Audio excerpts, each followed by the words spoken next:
Due to copyright, I can't publish many audiobooks on YouTube. At our audiobook novel service, we offer access to over 300 full novels from Pocket FM, Webnovel, Audible, Wuxia, and more, all in high-quality audio format. Each novel is available with a one-time payment only. No subscriptions, no monthly payment, and no ads. Payments via PayPal or Ko-fi. To browse the full list of available novels, message me directly on Telegram or WhatsApp, or check out our full catalog on Discord. Chapter 261. A Gift from the Chaos Prince. Northern followed closely behind as Raven and Helena led him to the secret room. When they got to the 4th floor, they crossed the bridge and entered the room. Then Raven moved forward and gently pressed her foot on a certain brick. Easily, the walls began to part, revealing a metallic surface with no doorframe. No wonder they called me. No matter how much they tried, entering the secret room was impossible. After all, it was something created solely for the Chaos Prince. Perhaps it was even the main chamber that was meant to hold him captive. Something he would be compelled to enter. The only flaw in this plan was that the Chaos Prince's father, the Chaos King, never thought that his son would consume the void. Sadly, the Chaos Prince didn't get to use that ability for long. Since the Chaos King's prison did not work, another one was created for him. Fagner spoke of how his master was imprisoned into a lifetime of journeying, with his only destination being death. Even though it was an incorporeal concept for a tyrant like him, there were many things that crossed Northern's mind from reading 10 floors worth of scripts in over 6 hours. And he didn't get bored at all, not even for a single moment. Northern blinked his eyes, duplicating both pupils. They radiated a blue ethereal glow as he observed the 4th room. Everything was normal, except the fact that all around was a dark purple stream of energy. One he, at this point, wanted to believe was a more dense presence of chaos. A form of chaos with a far more complex structure than he could understand. Something more powerful than the regular. And what he could trace was barely just a vestige of it. This made him suspect that perhaps, just perhaps, what provoked the tower to call upon him was another vestige of the Chaos Prince. It was resonating with the one in him. Northern carefully stepped forward and extended his hand. As his hand touched the door, it slipped through, like the black metallic surface was just a hologram. He looked back at Raven and Helena, whose curiosities were piqued to a high degree. Then he turned his head back to the metallic surface, breathed, and entered. Helena immediately hurried forward trying to follow through, but she banged her head on the surface and staggered back. "Looks like the flower boy here is the only special one," she commented wistfully, rubbing her forehead. Raven just stared in silent amazement.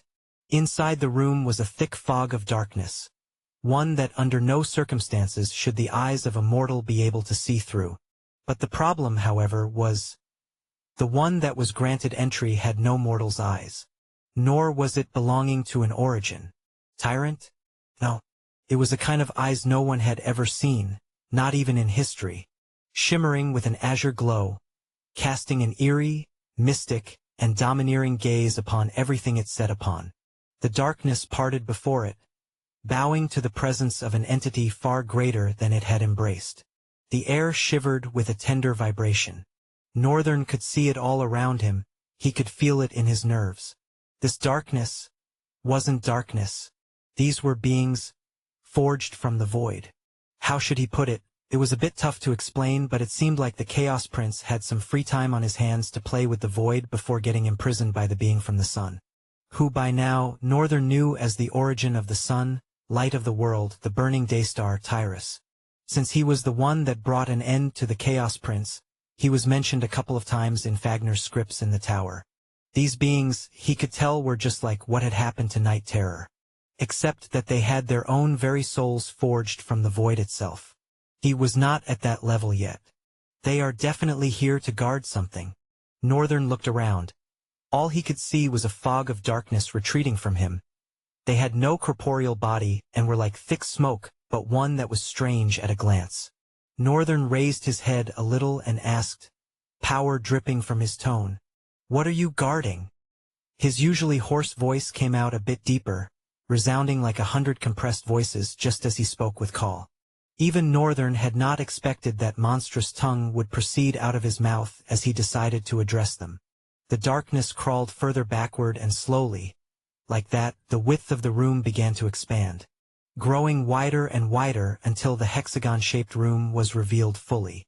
It was a chamber of black metal, reinforced by the crudest of furnaces, perhaps the finest of craftsmanship. And in its center stood a table, one with a small box sitting on it, as if waiting for the coming of a certain somebody, so that the prophecy might be fulfilled. Northern slowly walked closer, to the center of the room and stopped in the middle of the table.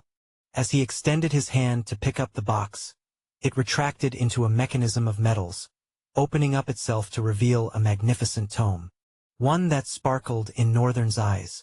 Its cover was a stunning blend of azure and violet, shimmering as though infused with stardust and capturing the light in an ethereal dance of colors. The leather was supple yet resilient, etched with intricate patterns that seemed to glow with every glance. The edges of the tome were bound with ornate silver filigree, painstakingly crafted to resemble intertwining vines. The corners were reinforced with gold, each one adorned with a unique, ancient rune that pulsed softly, as if containing a hidden power. The spine of the tome was equally mesmerizing, with raised ridges that gave it an imposing presence. Along it, in elegant calligraphy, were inscribed words in a long-lost language, glowing faintly in a spectral hue, reading, "Chaos Art of Blistering Thousand Steps." Immediately Northern read the words inwardly. A notification appeared before his eyes. "Congratulations! You have found a tome of art. You have found an heritage. Chaos Art of Blistering Thousand Steps. Do you want to absorb heritage? Chaos Art of Blistering Thousand Steps." Chapter 262. A New Heritage and Companions. Heritages. These were the second chances drifters had to overcome the rank limit of their talents. The first was attributes. However, it wasn't something everyone could easily obtain. As it had been said, many noble families possessed it and had taught it to their scions as lineage arts, which meant that this could very much be the beginning of Northern's own lineage art. Northern stood dumbfounded. He blinked several times, digesting what was really going on. A heritage just like that. He inhaled and exhaled, then looked down. The panel of questions was still staring at his face, waiting for him to answer. After a couple of seconds of mumbled contemplation, Northern finally answered, "Yes." As he spoke, the tome began to float, shining more brightly than ever. So bright that its entire form was covered by white light. But all of a sudden, the white light became pitch black, with blue sparkles within its vast darkness. And in a surge of motion, it shot into Northern's chest, bonding to his soul. Northern faltered a step before he could see it happen though, and his eyes slowly rose to see another notification. "Congratulations! You have gained a heritage. Chaos Art of Blistering Thousand Steps. Heritage Level 1. Heritage Ability 1000 Step. Heritage Heirloom. Unattained. Unlike others, heritages do not have ranks. Of course, that did not mean that they were equal to each other. Firstly, they are set apart by levels. The higher the level of one heritage, the more abilities they can unlock, and in rare cases, even an heirloom, which is an item but at the same time not an item. Because compared to other items, it cannot be destroyed, and can automatically restore its damage, which other items are very much incapable of doing. Secondly, one's mastery of their heritage ability is another thing that sets them apart from the rest. Their comprehension and skillfulness with its art. Northern was glad he received a heritage of all things. But this was where the true journey began. He dismissed the panel and looked up, observing around to see if there was anything he could grab onto. There was nothing. The place was plain. He turned around to leave the room but stopped as he felt the subtle crawl from behind him. Northern turned back and looked at the retreating darkness. He extended one hand and spoke, his voice resounding in the monstrous tongue. "You all must feel lonely. What you are guarding is gone now. You are free to go." Northern turned around but could still feel them crawling towards him. He paused in his tracks, sighed, and turned back sharply. Quickly, answering to the same frequency, they retreated and hid themselves towards the dark wall of the room. Northern was silent for a while, then he spoke softly to them. "What do you all want? Would you be willing to serve and follow me?" The darkness crept forward, rising like a fog and animating into several humanoid figures. Northern didn't need them to physically respond to him. He could already feel their willingness the moment he asked the question. He sighed. "I hope this is not a bad idea. Come then." Immediately, the fog of darkness swept forward and surged into his body. The notification rang. "You have gained 5 new void summons. You have gained void summon. Pangu. You have gained void summon. Lamla. You have gained void summon.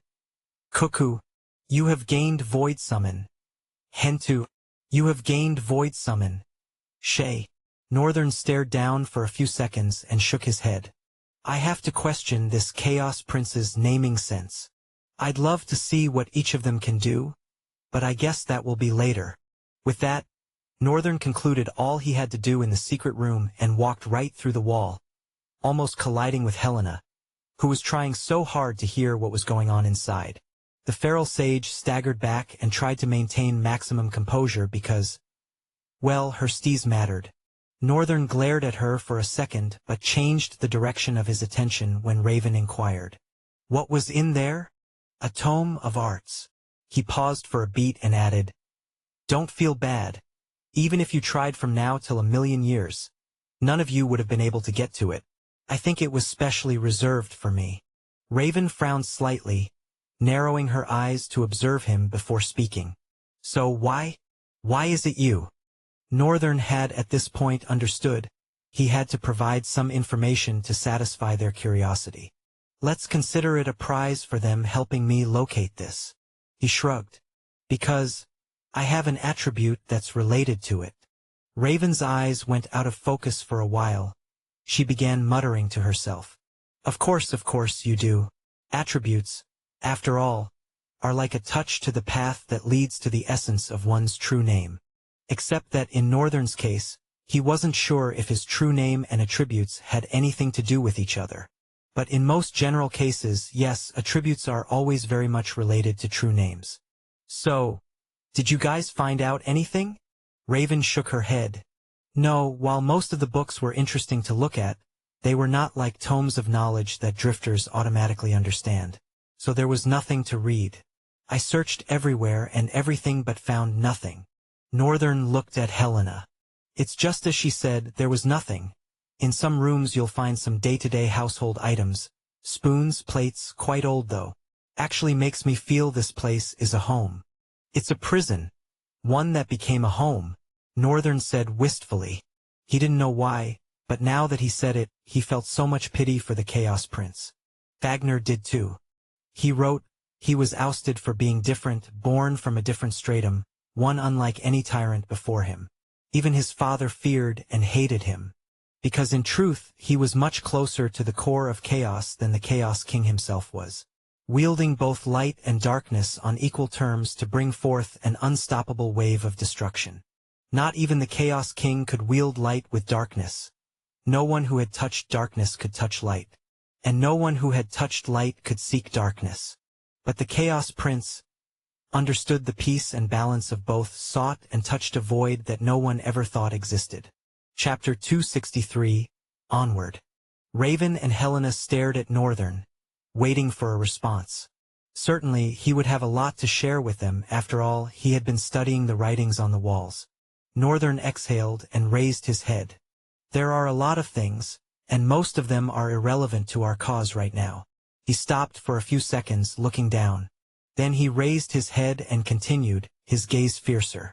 "But what stood out the most is how the tower got here." Their eyes grew wider as he spoke. He explained to them the mechanism of the tower and the fact that it could move. Every time his mouth spoke, their eyes widened. Even Raven couldn't contain the amazement that filled her.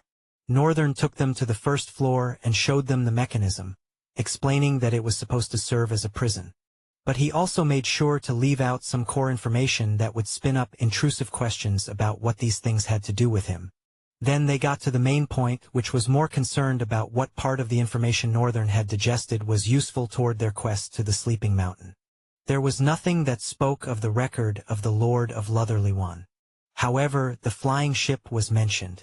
Turns out the ship itself was an offspring of the tower, more like a means of travel that Fagner used every now and then.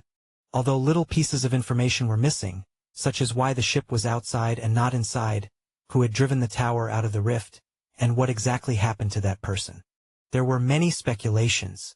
The one Northern wanted to believe the most was that the last person to operate the tower, be it Fagner or not, had taken the ship out to achieve something.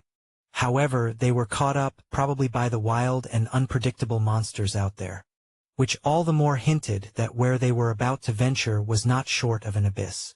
Only misery, despair, and death awaited them. After briefing them, the ratio of information Northern let go to the one he held within was 20 hours 80 minutes. They rested a while, and when small rays of light began to penetrate through the castle walls, the cohort got up and resumed their travel. Venturing forward wasn't as difficult as it was before they entered the tower. They left quite early in the morning and had covered a reasonable distance before the morning heat began to sear into their skin.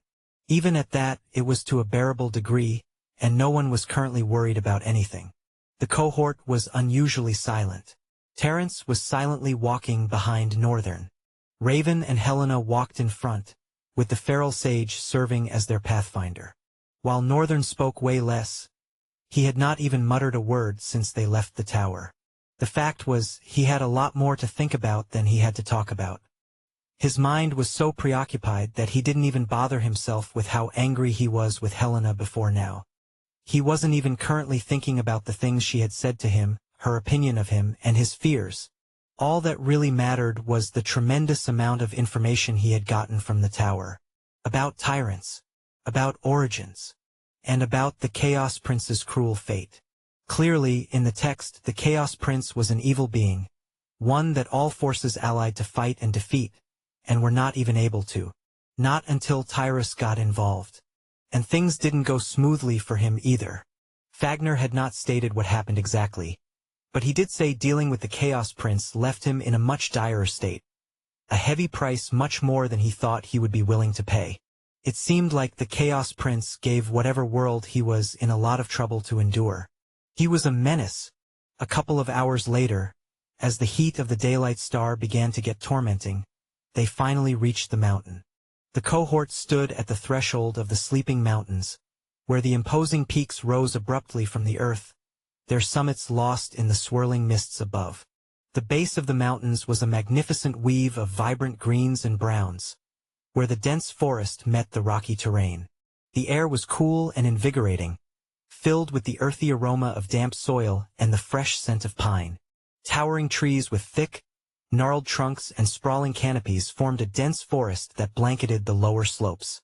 The forest floor was a mosaic of moss-covered rocks, fallen leaves, and clusters of delicate wildflowers in hues of blue and purple. Ferns and mushrooms thrived in the shadows, adding to the lush undergrowth. Streams and rivers, fed by the melting snow and glaciers above, snaked through the terrain. Their clear, cold waters carved narrow valleys and created small, cascading waterfalls that filled the air with a soothing murmur. The cohort, with curiosity etched across their faces, ventured further into the mountain, glancing around the magnificent landscape and admiring the serene beauty it had to offer. Each soothing sound created a rhythm that whispered peace into their hearts. In fact, they may have been deluded into thinking that making a home for themselves in such a place would not be a bad idea. However, Helena's voice rang out at that moment. You guys better remember that we are on a journey. This is not peace. It's merely an illusion. Following the map would have protected us from it. Northern glanced around. An illusion? Mind attacks again. He didn't know if he could classify it as that. Because he had an impressive resistance to mind attacks, however, just now, he too had thought about not returning home. He had tried to imagine what life here would be like. The forest seems to have everything one needs. It wouldn't be a bad idea to start building a shelter and live as a sentient being of the mountains. except that his level of resistance to mental attacks was not as impressive as he thought. They had to be something at play here. And from the shadows came an army that brought nothing but destruction. Chapter 264. A Named Monster, Part 1. Northern was carefully observing his surroundings. Everywhere had suddenly fallen into an eerie silence. Not only were the footsteps of his comrades gone, but they were gone too. All at once he was separated from them. He frowned darkly and slowly. In the wake of black sparks materialized the mortal blade. His eyes narrowed as they carefully scanned the dark corners of the forest. At first, everything was submerged in a terrifying silence, one that caused Northern himself to almost shrink back. It was all too strange, and at the same time it felt alluring. This loneliness is the one thing he had been seeking. He slowly tread forward, cautiously retracing his steps. Then suddenly, a low growl crept toward him. In swift motion, Northern spun and whipped the mortal blade forward. The onyx blade collided in a vibrating clang with the claws of a vicious beast that had lunged at Northern from behind. The beast immediately flung backward and landed cautiously, its blue glowing eyes assessing its prey carefully. Northern was also equally cautious. The beast was beautiful, not befitting of being called a monster. It had a striking appearance, a robust, muscular body, covered in dark, textured scales that gave it a formidable look. The scales had a glossy, almost metallic sheen, enhancing its intimidating presence. Its head was adorned with large, curved horns that emerged from the sides of its skull, curling upwards and outward. The horns had an ethereal, azure-blue coloration with intricate, glowing patterns etched into them, adding a mystical aura to the creature.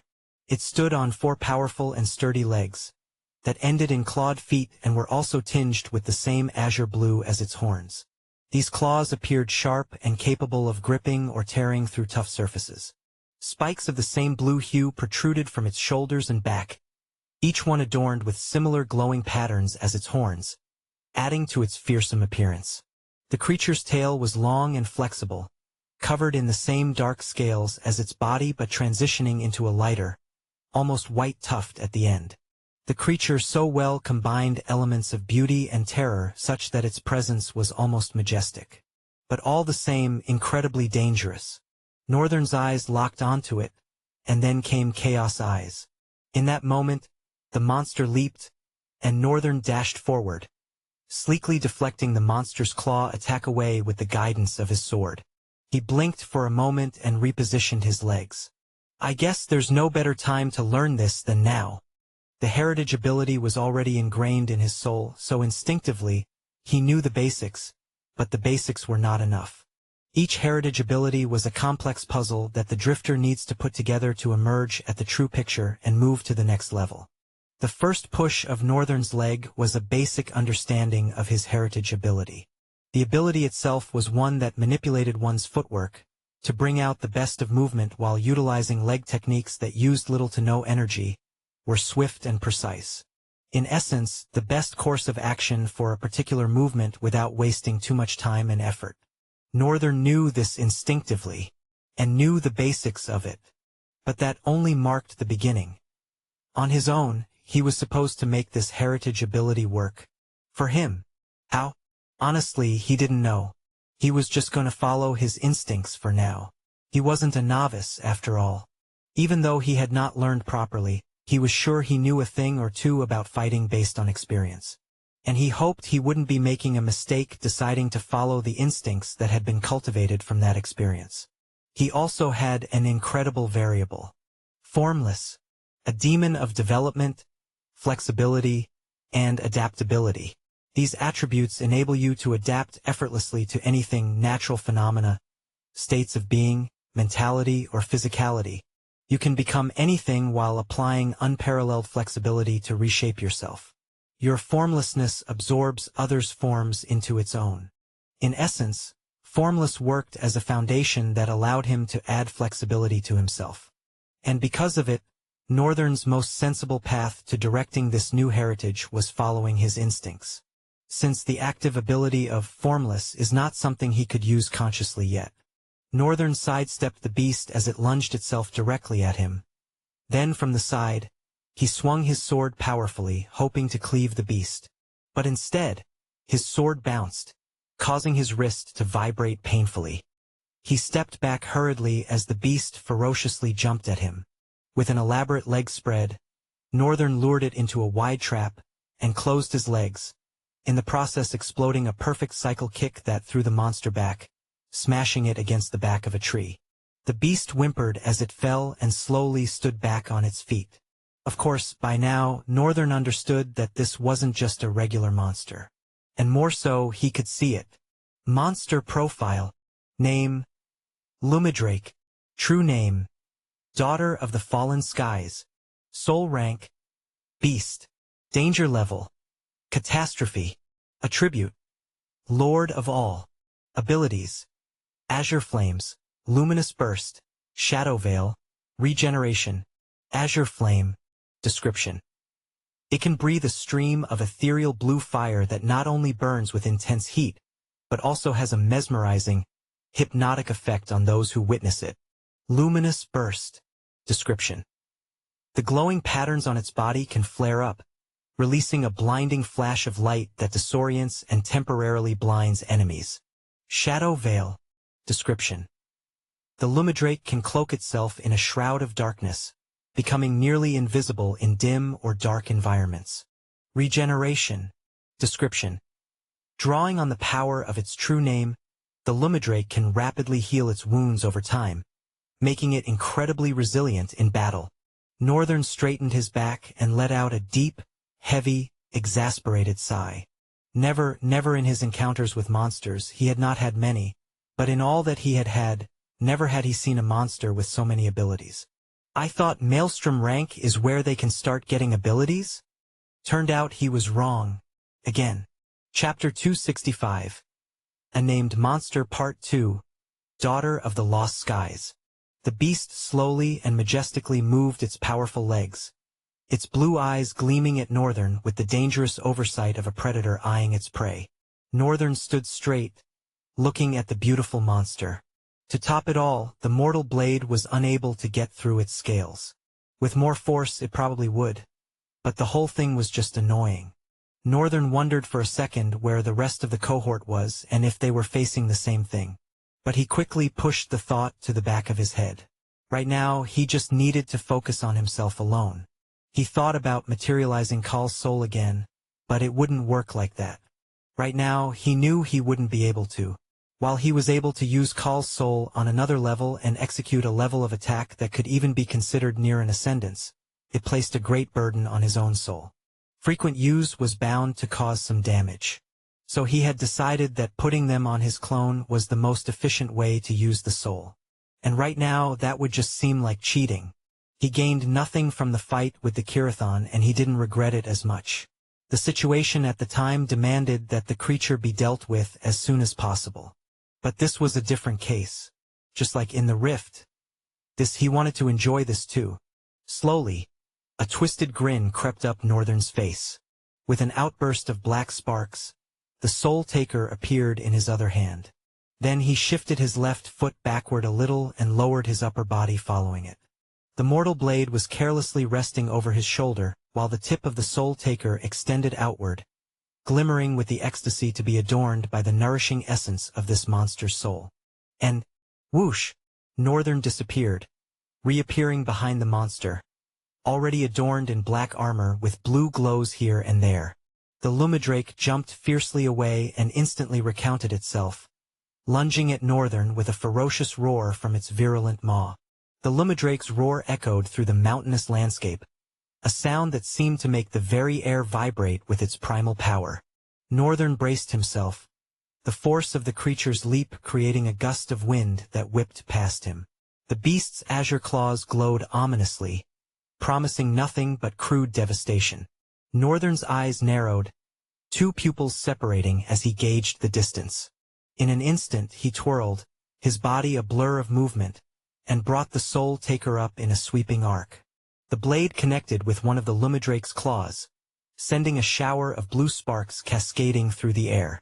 The beast howled in anger, its blue eyes burning with intense fury. It lashed out with its tail, the sharp, crystalline spikes aiming to impale Northern. But he was ready.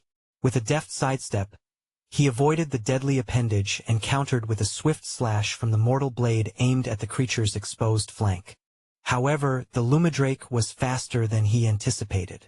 It twisted mid-air, the scales on its side glowing brightly as it deflected the blade's edge.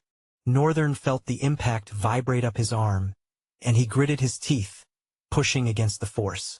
With a growl, the Lumadrake's maw opened, releasing a stream of azure flame. The ethereal blue fire surged toward Northern, illuminating the darkness of the forest. Instead of leaping away, the helmet of night terror armor unfurled and covered his face. Northern shot into the flames, becoming a blur of movement himself, and before the beast could react, he lodged the mortal blade into its open mouth. It all happened like he had been expecting it to. The monster probably had a surplus amount of soul essence to spare. Soul Taker dealt soul damage, but Northern currently did not know how long it would take for the monster to drop dead from all his attacks.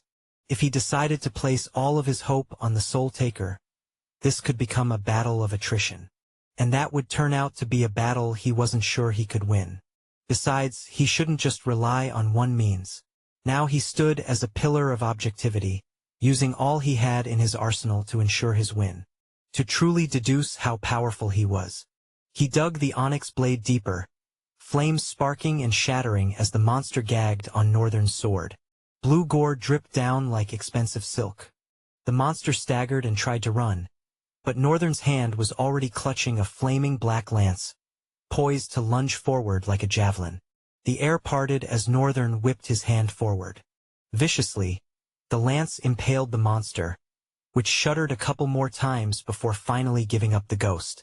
Northern relaxed his stance and looked down as those well-missed letters came up to his face. Congratulations, you have slain a catastrophic beast. You have gained 5 talent fragments. Congratulations, you have slain a named monster.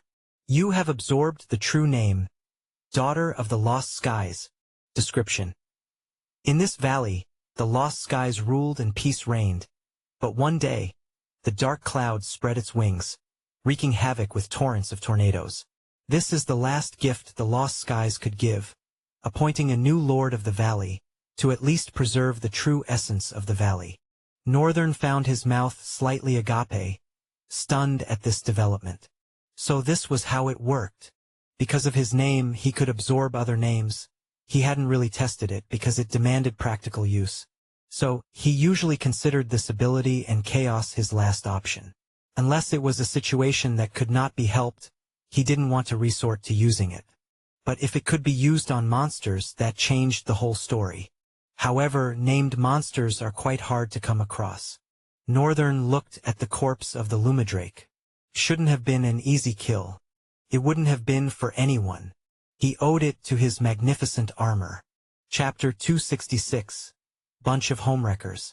Immediately the monster fell, the mountain became slightly brighter, the eerie silence was gone, and from afar, Northern could hear the clanging sound of swords.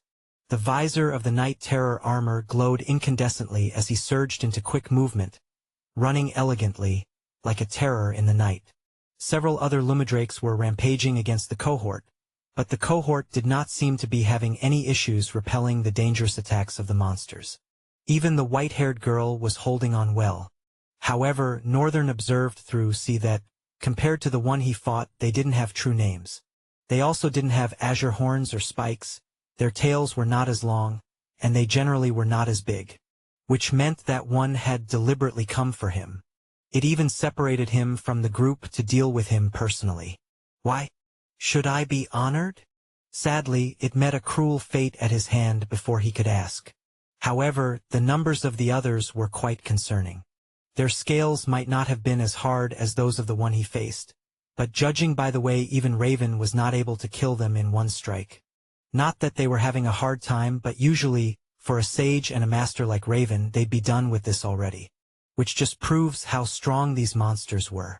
Northern twirled both swords, leaned forward, and pushed back a leg. I can't miss out on fun like this. Northern's heart pounded with a mixture of adrenaline and excitement as he surged forward, the Night Terror armor shimmering with a dark and azure, almost ethereal glow. Each step he took was silent and swift, a testament to the armor's namesake. He moved like a shadow, a wraith among the sleeping giants of stone and trees. Even though it was clearly day, darkness lingered in every corner of the forest. Perhaps this was due to the towering trees and enormous rocks that shrouded the airspace of the forest. As Northern approached the fray, the clanging of swords grew louder, mingled with the roars and hisses of the lumidrakes. The cohort was holding their ground admirably, their movements a symphony of lethal grace and precision. Raven, with her twin swords, was a whirlwind of white light, cutting through the lesser lumidrakes with practiced ease. And Helena, wielding her black rod, danced between the creatures, her strikes precise and deadly, though they were not as effective as usual. The white-haired girl, Terence, was using a unique mixture of soul essence and physical prowess, through her sword, to fend off the attacks. Her movements were fluid and unpredictable, making it difficult for the lumidrakes to land a hit. Despite the pressure, her face remained stoic and focused, a stark contrast to the chaotic battle around her. In fact, she seemed more stoic than usual. Terence, of course, was no weakling. She had always been capable of defending herself, so it was no surprise that she was doing amazingly well on her own. Northern joined the melee with a fierce grin, his two blades, Mortal Blade and Soul Taker, whirling in deadly arcs. He targeted a group of lumidrakes that were advancing on Terence, their jaws snapping hungrily. With a swift leap, he landed between them and her, driving the Soul Taker into the first lumidrake's skull.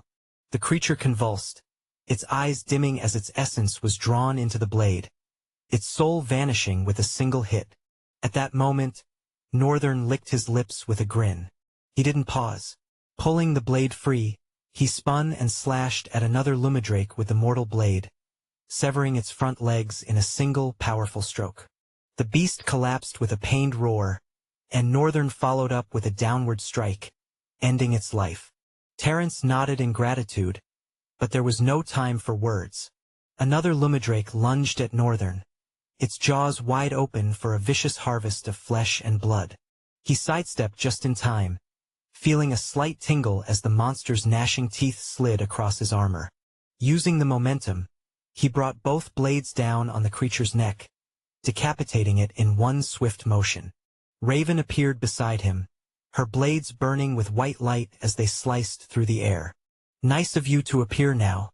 You were gone all of a sudden," she said with a cold glare, but in the depth of her eyes were sparks of excitement.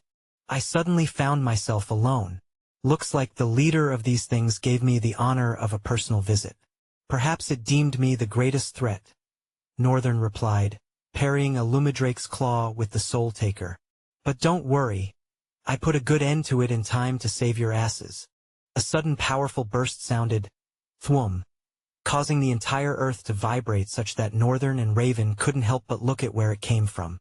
Helena's rod embedded in the beast powerfully, expelling a massive blast of black sparks that dealt significant damage to the surrounding area, even upheaving stones and crushing them to splinters.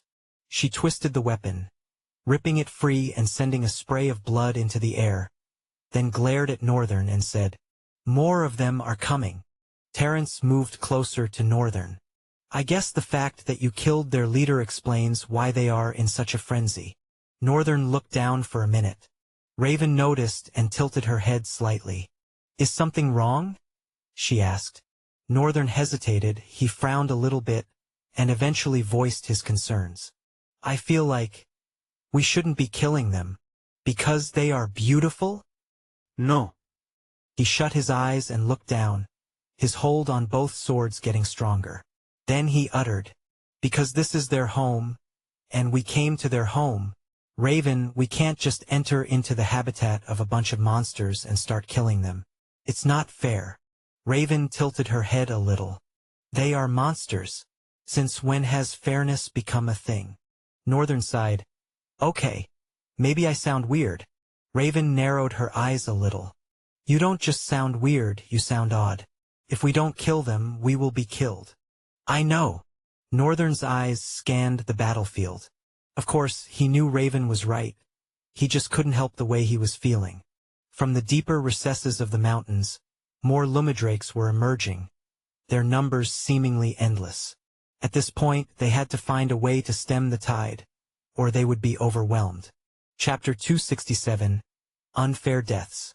As the lumidrakes crawled out of the depths of the forest, the cohort braced themselves for the second wave. Like many other races of monsters, killing their leader had put them in a frenzy. These beautiful and majestic beasts had become ravagers, seeking nothing but blood and destruction. And yet, Northern couldn't help the restraint he felt. Only he, perhaps, could bring a quick and equal end to this, but he felt it was so unfair to the monsters. Of course, this stemmed from what he had read of their leader's true name. Perhaps they were not the first to invade the forest. Whoever was the first had killed their overseer.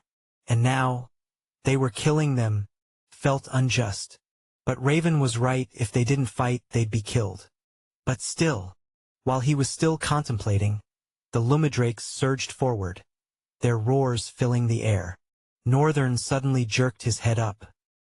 He tightened his grip on his blades and prepared to charge when Helena's voice cut through the din. There are too many.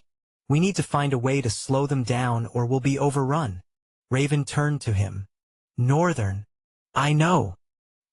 He frowned slightly and closed his eyes, pushing all those contemplations to the back of his mind as he opened his eyes. All around them, their numbers began to increase. More Northerns began to appear, filling the forest. In a couple of seconds, the cohort was shrouded by a throng of Northerns holding mortal blades and soul takers. This was the first time he was using this many of his clones. Northern could feel it. Their power had watered down compared to when he summoned just one or two. What was amazing about it, however, was the fact that he could see so many links. He could see from their perspective so clearly without even having to use the Chaos Eyes. Helena was dazed. She opened her mouth to talk but did not immediately find words. Much later, she muttered with a small grin. Amazing! Easily like that, their numbers were even. The lumidrakes seemed to have also realized that fact. They paused and became very cautious. Please turn back and retreat. Please just turn back, I beg you. This was the only possible way for Northern to totally get rid of the feeling of inconvenience he was feeling. Probably, if he knew that their home was taken away from them and their overseers were killed, he wouldn't have repeated the same mistake and killed their lord. But the deed was done. He really hoped they wouldn't make him kill them all. He hoped so, but the ferocious look on the faces of these monsters, it didn't look like they were going to back down. Not at all. Northern's clones stood ready, forming an impenetrable wall of steel and resolve. Each clone mirrored his stance, their eyes blazing with determination. The forest held its breath, the only sound the low growl of the lumidrakes and the rustle of leaves.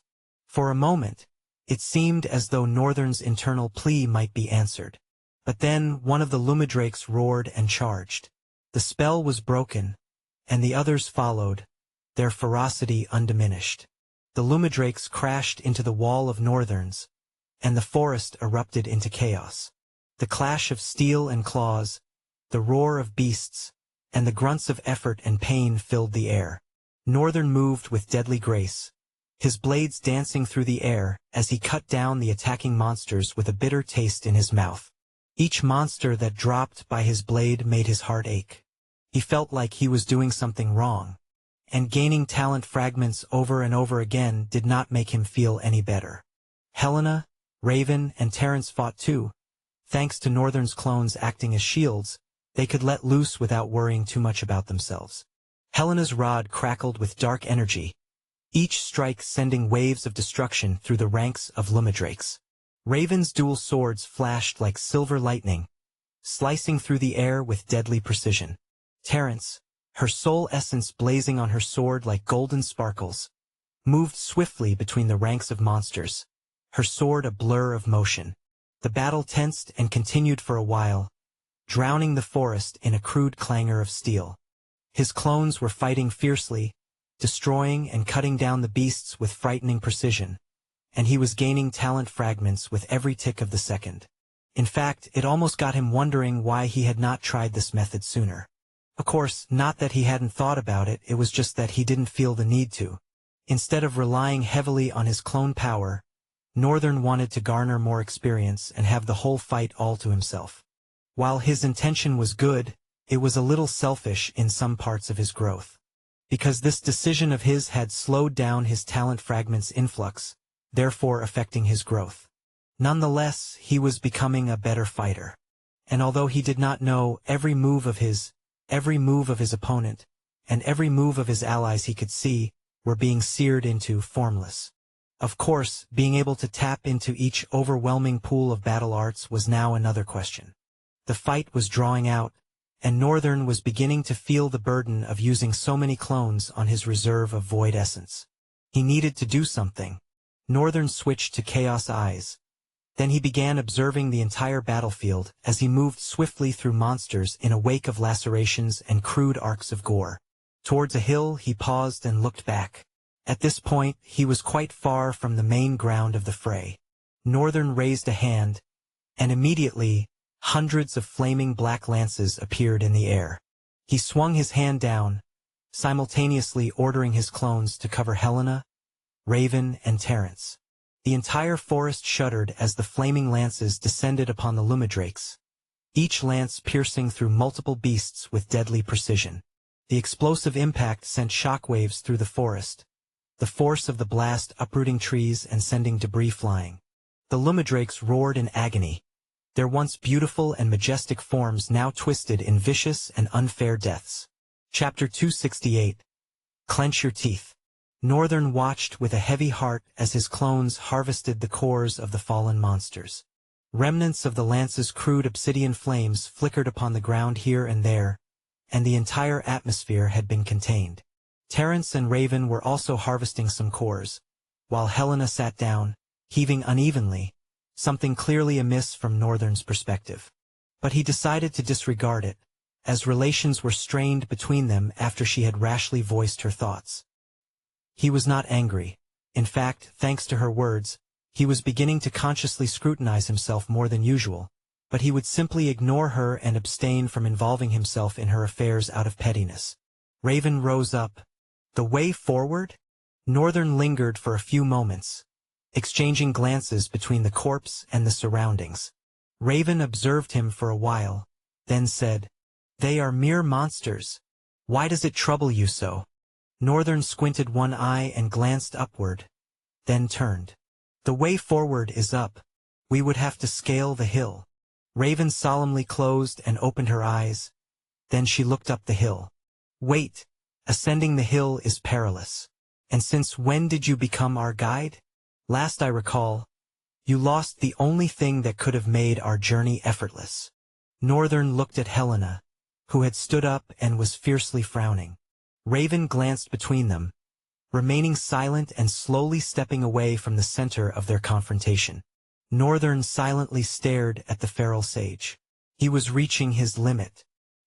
His brows furrowed as he opened his mouth to ask, "What is it? Why do you have such an issue with me?" Helena tilted her head backward and let out a scornful scoff. "Issue? With you? That'd be a waste of time. Sadly, you're not even worth the attention. I mean, you're a coward." Northern felt something boil within him. His eyes turned cold as he slowly walked towards the sage. He stopped a meter away from her and said, "Clench your teeth." Helena frowned and suddenly thrust her hand forward to grab Northern's neck. But before her slender hands reached halfway, she folded like a piece of paper, coughed out blood, and flew away, slamming into the tree behind her. Northern watched his hand with an emotionless gaze as it smoked out. Helena groaned and immediately shot up. What was that? What just happened? She couldn't tell. She was sure she had lunged her strike faster than Northern had. And yet she was hit first? Not to say, she was certain that she was swifter than the drifter. "Your speed has diminished tremendously. Something is obviously wrong with you, and you are not perceiving it." Her eyes widened.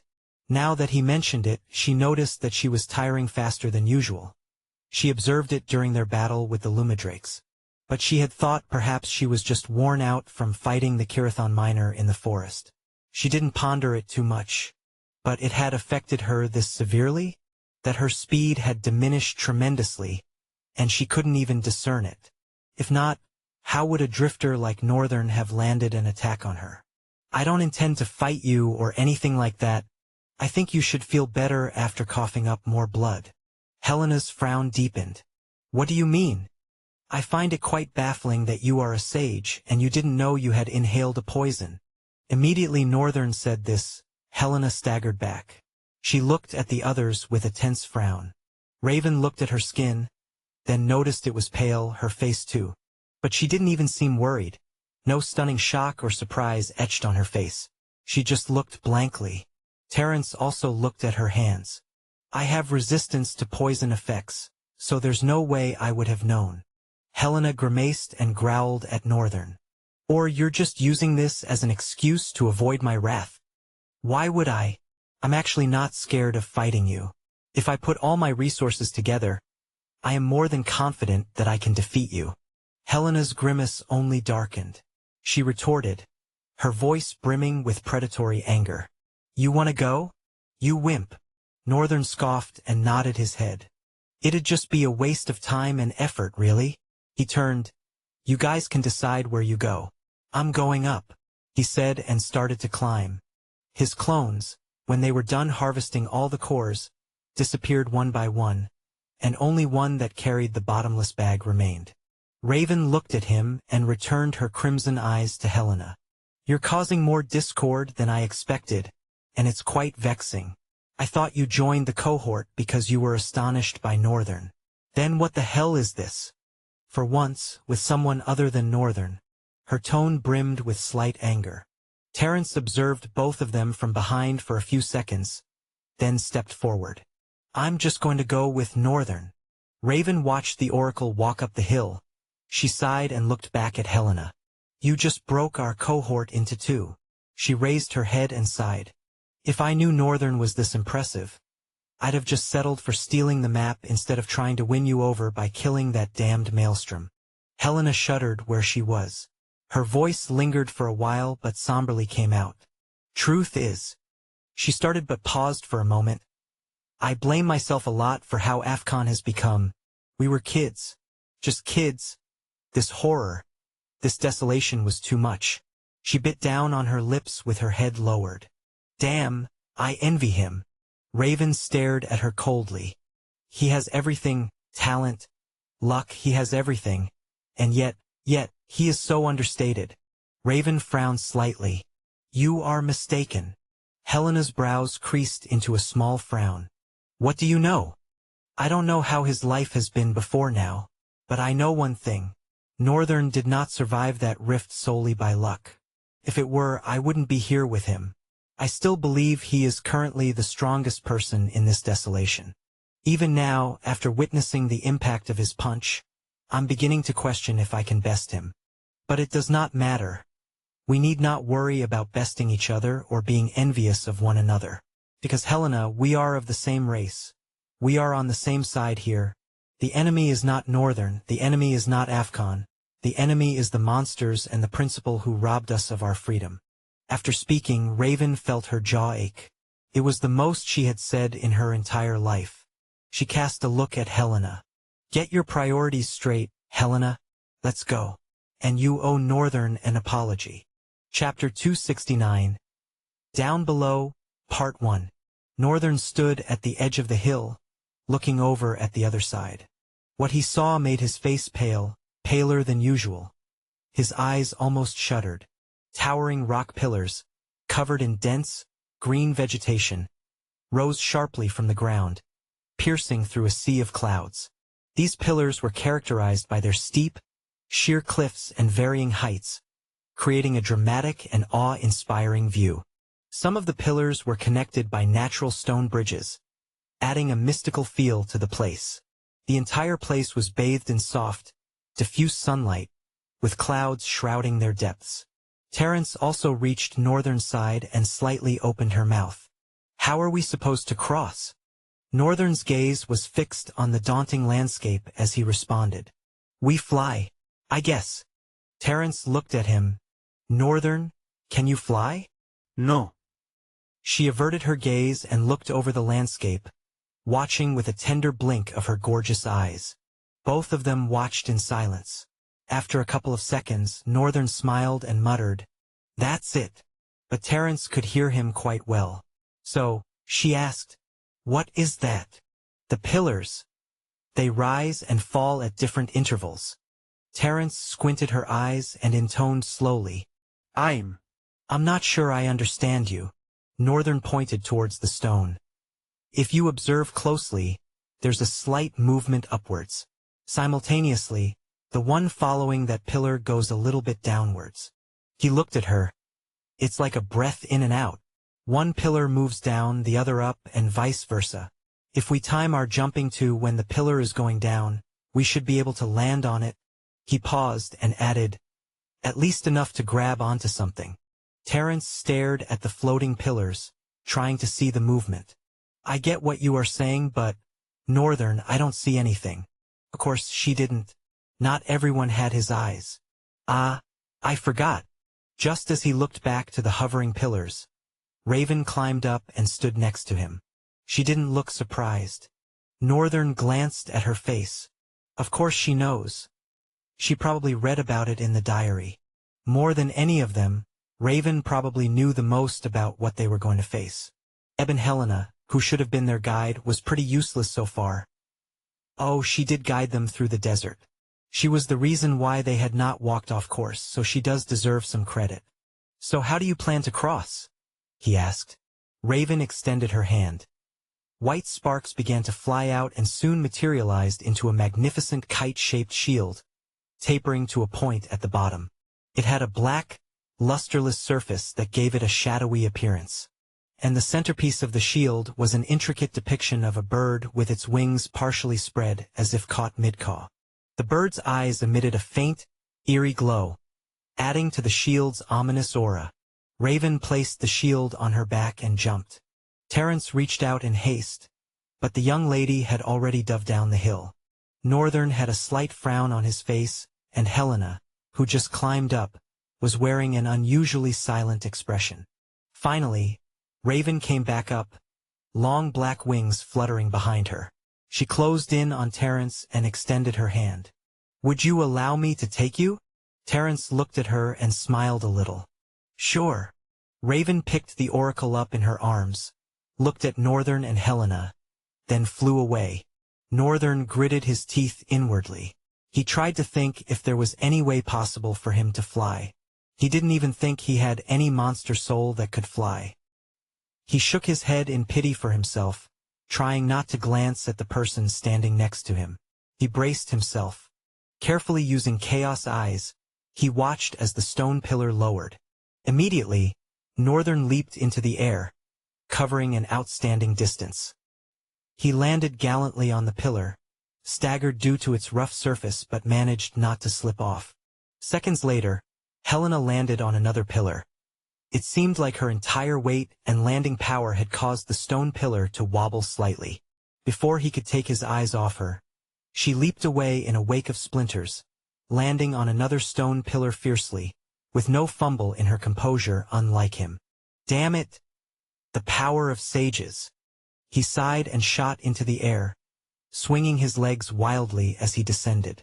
This time his timing was a bit off, but he was still able to grab onto the stone pillar and pull himself up. Raven was long gone, and Helena was taking another leap. Northern sighed again after pulling himself up. Each leap was like his heart was leaping out of his body. What was more difficult to handle was the curiosity about what lay in the depths. It was like a sea of clouds, but Northern guessed that something more was probably lurking there. Something dangerous. Something crude. How else would Fagner have come to a place like this and not return, unless the butler had met his end at the maw? Hands? Of a cruel monster. He gulped, then made another powerful leap, landing sturdily this time around. His confidence grew, and he continued forward, leaping over the stones one after the other, with Helena jumping ahead of him like an elastic spring. He envied her, but he reminded himself that he was only a drifter rank. One day, and hopefully soon, he would be a sage. Northern was in midair when he realized his timing was way off. He had been stupidly distracted when he took the last leap. As he stretched his hand to grab onto the least bit of stone surface he could, his fingers slid across, and his entire body plunged into the clouds below, his hoarse voice resounding in the entire scape. Helena turned, her eyes widened and shaking. Northern had fallen off. Chapter 270. Down Below, Part 2. Northern plunged deep into the depths of clouds, rustling through the intertwined vines. With his weight, it was arduous for his momentum to cease abruptly, even though the vines were plentiful. But it was seriously reduced, such that the damage from his fall was minimized enough for the night terror armor to absorb and dispel it. After falling into the swamp, Northern laid there for a minute, having covered his face with the helmet of the armor and currently resembling a vile abomination laying in the water, gazing at the clouds. From this vantage point they were like skies obscuring every single thing above. Moreover, the lower parts of the pillars could nowhere be seen, which meant they were floating above the clouds. Or was it all because of the clouds that they were floating? Who knows, there could be some metaphysical concept at play in their gravitational field. Northern had never encountered a floating stone, neither did he ever think it would be possible. Of course, that kind of mentality was from his past life. Right now he was open-minded, very. He got up after thinking for a while and observed his surroundings, which was not a difficult task. Despite the fact that his entire surroundings were obstructed by thick white clouds, he could easily pierce through the veil with chaos eyes and discern what lay ahead. And there was nothing. The swamp extended forward, and that was all his eyes saw, the swamp continually going forward. Northern looked back. Far behind, over 300 meters away, was the base of a rock, which he believed was the hill they had climbed before starting to jump on the floating pillars. He sighed and looked ahead. The only way forward was ahead of him. Sighing one last time, Northern dispelled the helmet of the armor and summoned the shadow cloak. Then, covering his head with it, he began his journey forward. He continued walking, watching as the dense light of the depths transitioned into absolute darkness.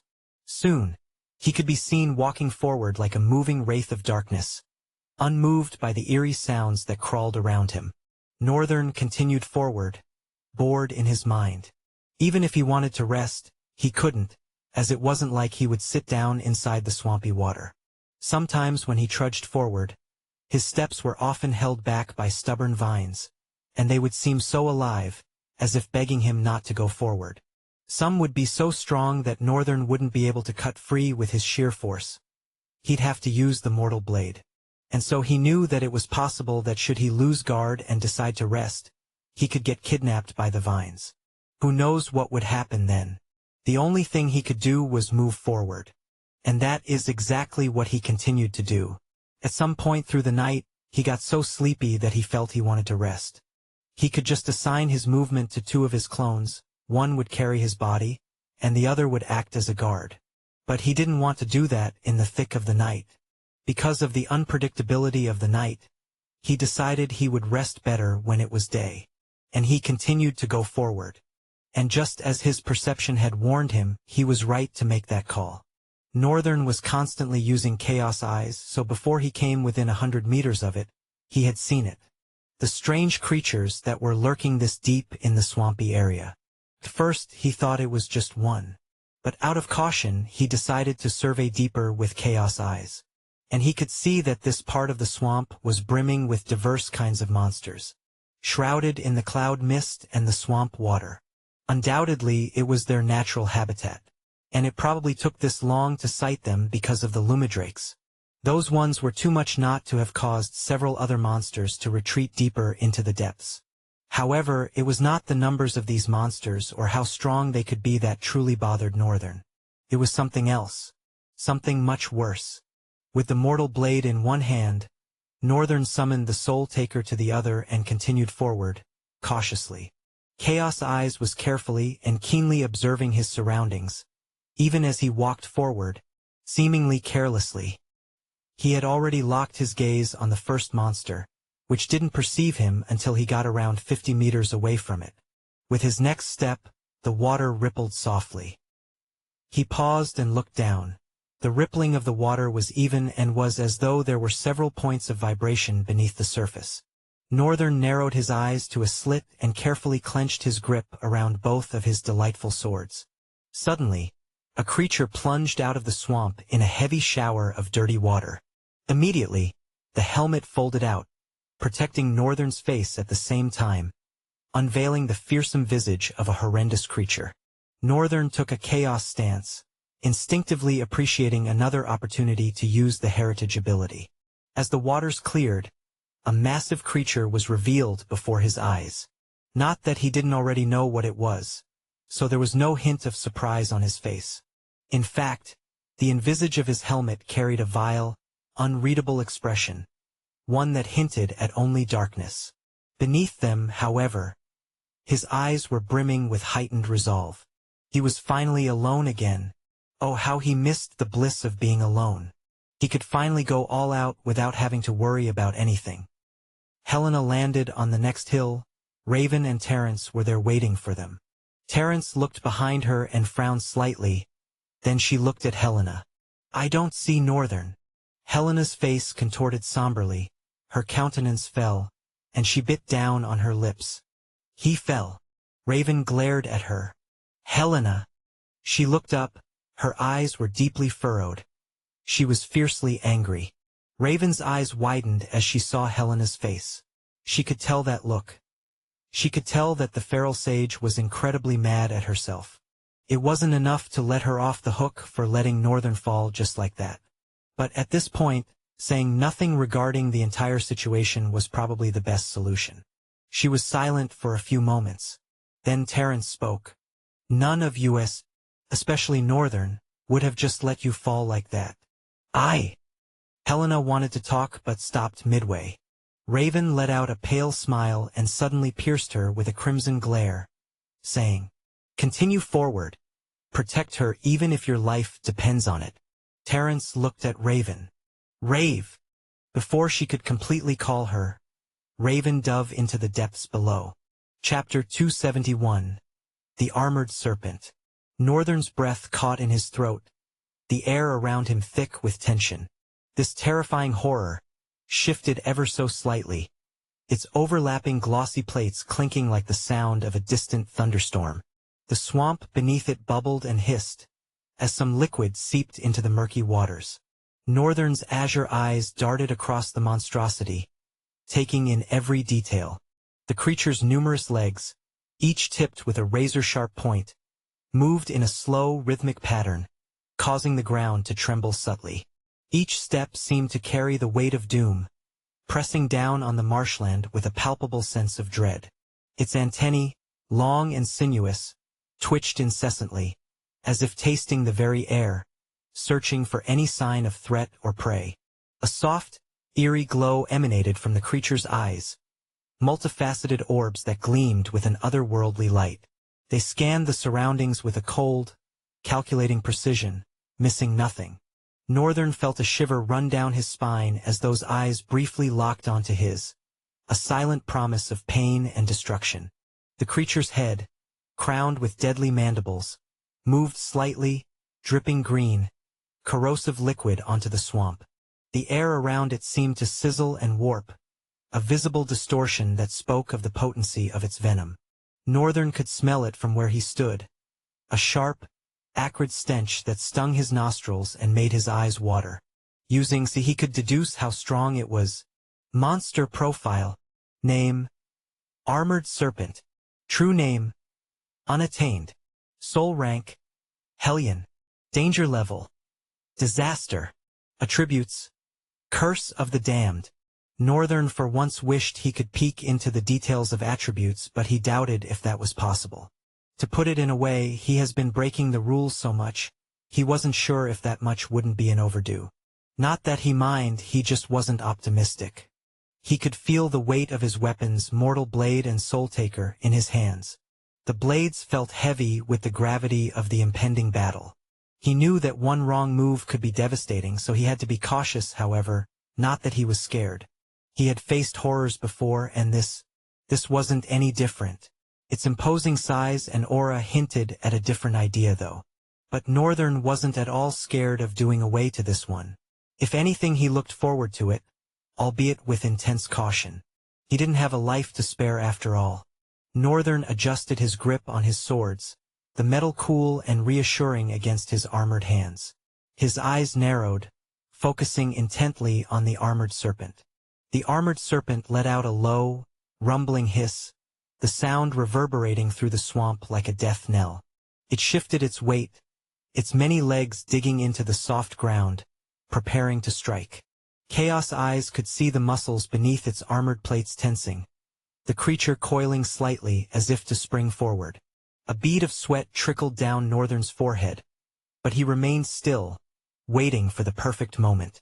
The swamp around them was eerily silent. The usual chorus of before now were muted in the presence of the armored serpent. Northern could almost hear his own heartbeat, a steady drum that kept him anchored. He took a deep breath, feeling the air fill his lungs, and steadied his resolve. And suddenly, the armored serpent lunged. It was a blur of black and green, its mandibles snapping forward with terrifying speed.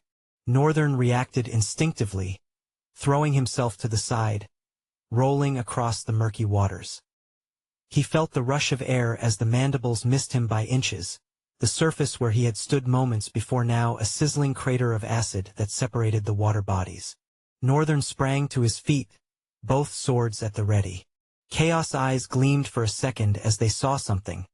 A brief moment where the creature's head was low, the armored plates slightly separated. Northern dashed forward, his movements swift and fluid, and brought the mortal blade down with all his might. The blade struck true, hitting the gap between the plates with a satisfying crunch. The armored serpent roared, a sound that shook the very waters beneath them. It reared back, its body writhing in pain and anger. Northern was thrown off balance, barely managing to stay on his feet. The creature's body whipped around, crashing into him and sending him flying backward. He fell down into the water hard and tumbled away, the wind knocked out of him, but he quickly scrambled to his feet, ignoring the pain. The creature let out another deafening roar, more like a screech, now its movements was more erratic and violent. Thrashed its head, sending splatters of venom flying in all directions. Northern dodged as best he could, thinking that they would bite into the armor. However, when a few drops landed on the Night Terror armor, they were no different from any other regular liquid. Even seemed to be more inadhesive, easily sliding off the lustrous black surface of his armor. Shocked, but he did not allow that to delay him.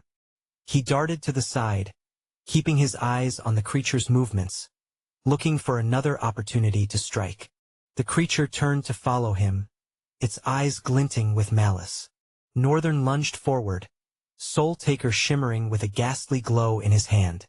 He aimed for the same gap in the armor, hoping to exploit the weakness he had found. The blade struck true once more, sinking deep into the creature's flesh. This time not only its flesh was wounded. His eyes sparked as an idea entered his head in that quick moment. They gleamed wicked as he muttered to the creature, that now wriggled, fiercely screaming, "Burn!" From his hand extended to the sword and to the entire body of the serpent, black flames licked everywhere, clothing the monster in a dancing black silk of vicious darkness. The armored serpent howled in pain, its body convulsing. Northern stood and watched the creature thrashed around, spreading its venom around everywhere. After a while, the words he has been waiting for appeared before his face. "Congratulations. You have slain a disastrous hellion, armored serpent. You have gained 4 talent fragments." Chapter 272. Dawn of Horror Part 1. Raven's lusterless wings fluttered gently as she landed on the murky waters. She looked around, observing the dark and eerie surroundings. She had fought through an entanglement of vines on her way down, so she was extra careful in case there were more below. The young, stoic lady began walking forward, with a sword and a shield in her hands and her crimson eyes coldly surveying her surroundings as she took delicate steps. After a couple of minutes of walking, Raven saw something that made her frown slightly. A centipede-like creature lay lifeless in the murky waters, its body burnt to a crisp, and a gaping hole in its belly. Several smaller monsters gathered around it, ferociously tearing apart its body. Immediately they saw her. They swung their faces and glared at her with crude and disrespectful bloodthirstiness. The stoic lady readied her sword, swirling it at her side while holding the Ravenheart shield in the other hand. Her movements were fluid and ethereal, hinting at a magnificent level of mastery. As the creatures darted at her, Raven streaked forward like an arrow of light, covering the distance in a flash. She swung her sword, and the heads of the creatures flew into the air. Another one shot in from the side, but Raven, without a hint of expression, shifted her body backward to dodge. As the monster swung past, she struck it down with the base of her shield, causing the hideous thing to screech painfully. Then she gave it a final farewell, viciously wrenching her blade free. The others, still fearless, began to dive at her from all around. But Raven did not falter. Her steps were practical and calculated. She knew when to block, and her kills were always clean swipes. She abandoned unnecessary movements and hid behind her shield, waiting for them to dive in before counterattacking, leaving their bodies lying as corpses marring the water's surface. It was a long fight, one that continued even as she walked forward, but Raven did not lose stamina. Her fighting style was not exaggerated like when she used twin swords. There was no needless footwork, and most of the time, she only moved forward when she launched a counterattack in the nick of time. And that was how she continued forward and eventually finished off the monsters. Not that she couldn't have done it faster, but Raven suspected that this depth would be teeming with monsters. It would be wise not to be careless and prioritize finding Northern. First of all, she understood well that she didn't have to worry about him. She just didn't want him to be alone. She was worried about him. Not having anyone to rely on has a way of making a monster out of people. She could relate because she had lived her whole life with no one to save her from her hellish home. Those she called brothers and sisters were her nemeses and foes. No one cared for her. No one respected her. She disgusted everyone. All because she was a bastard, and because of it she had to live every day growing up in hell. All she could do was train hard, grow strong enough to protect herself, and one day surpass them all. And so, when an invitation came from Ruffsburg, it was an opportunity to be relieved of the hell she lived in. It didn't matter where she ended up. What mattered was that she left. Because of all that had happened to her, she understood the weight of being alone and how damaging it could be. She was not being unnecessarily caring. She just thought that a guy like Northern becoming a monster much worse than she was would be a great loss to humanity. They'd be lucky to leave this desolation without his help. Even if he wanted to leave, she had no intention of stopping him, but she was at the very least going to enlist his help with one last thing. And then do the rest herself. She continued forward optimistically. However, the more she went, the more of these centipedal creatures she came across, some left with hundreds of crude lacerations, bleeding deep purple liquid that mixed with the murky waters. Many others were burnt even more severely than the rest, and she'd always have to deal with the smaller monsters that leached off their meat. That was how she continued to march forward and was sure she was on Northern's trail. But at the same time, she couldn't help but wonder just how many monsters he had killed.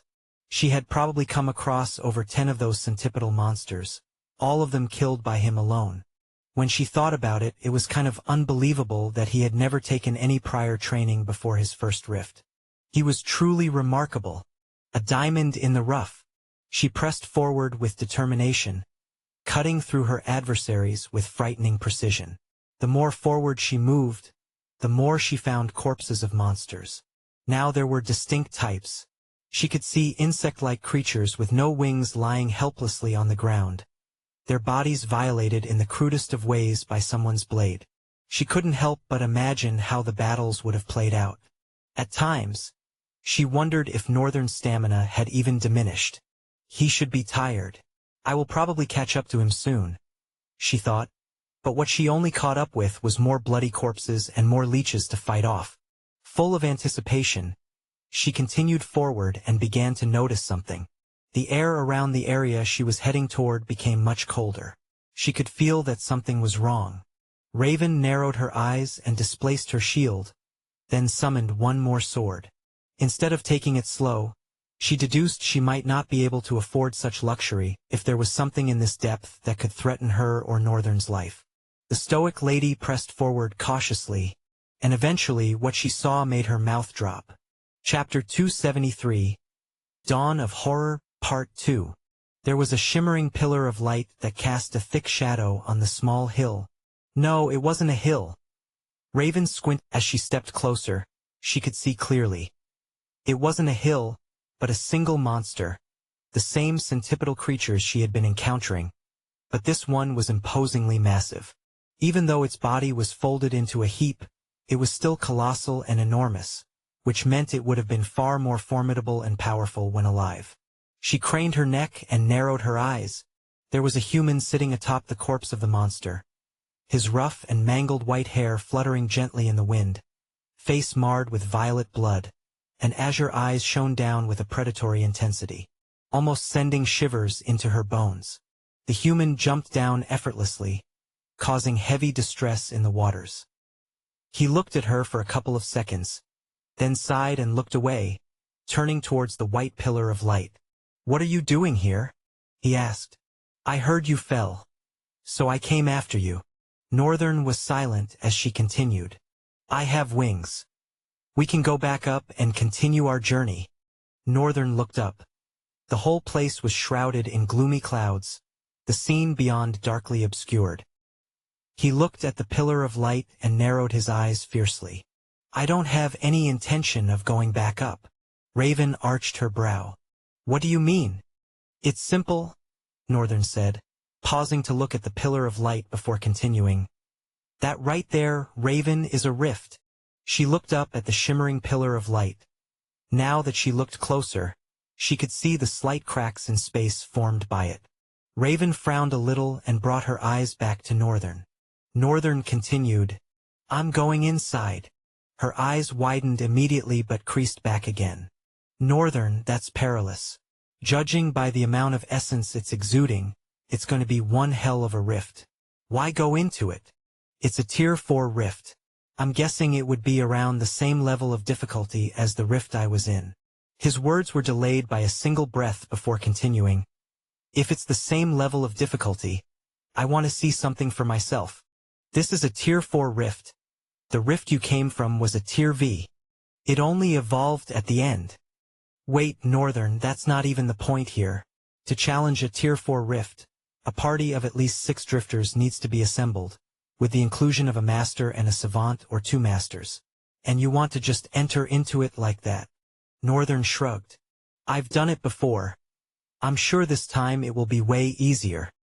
He let out a pale grin and glanced at her. "I wasn't really looking for your opinion, Raven." Raven's brow furrowed. Northern did not care what she thought.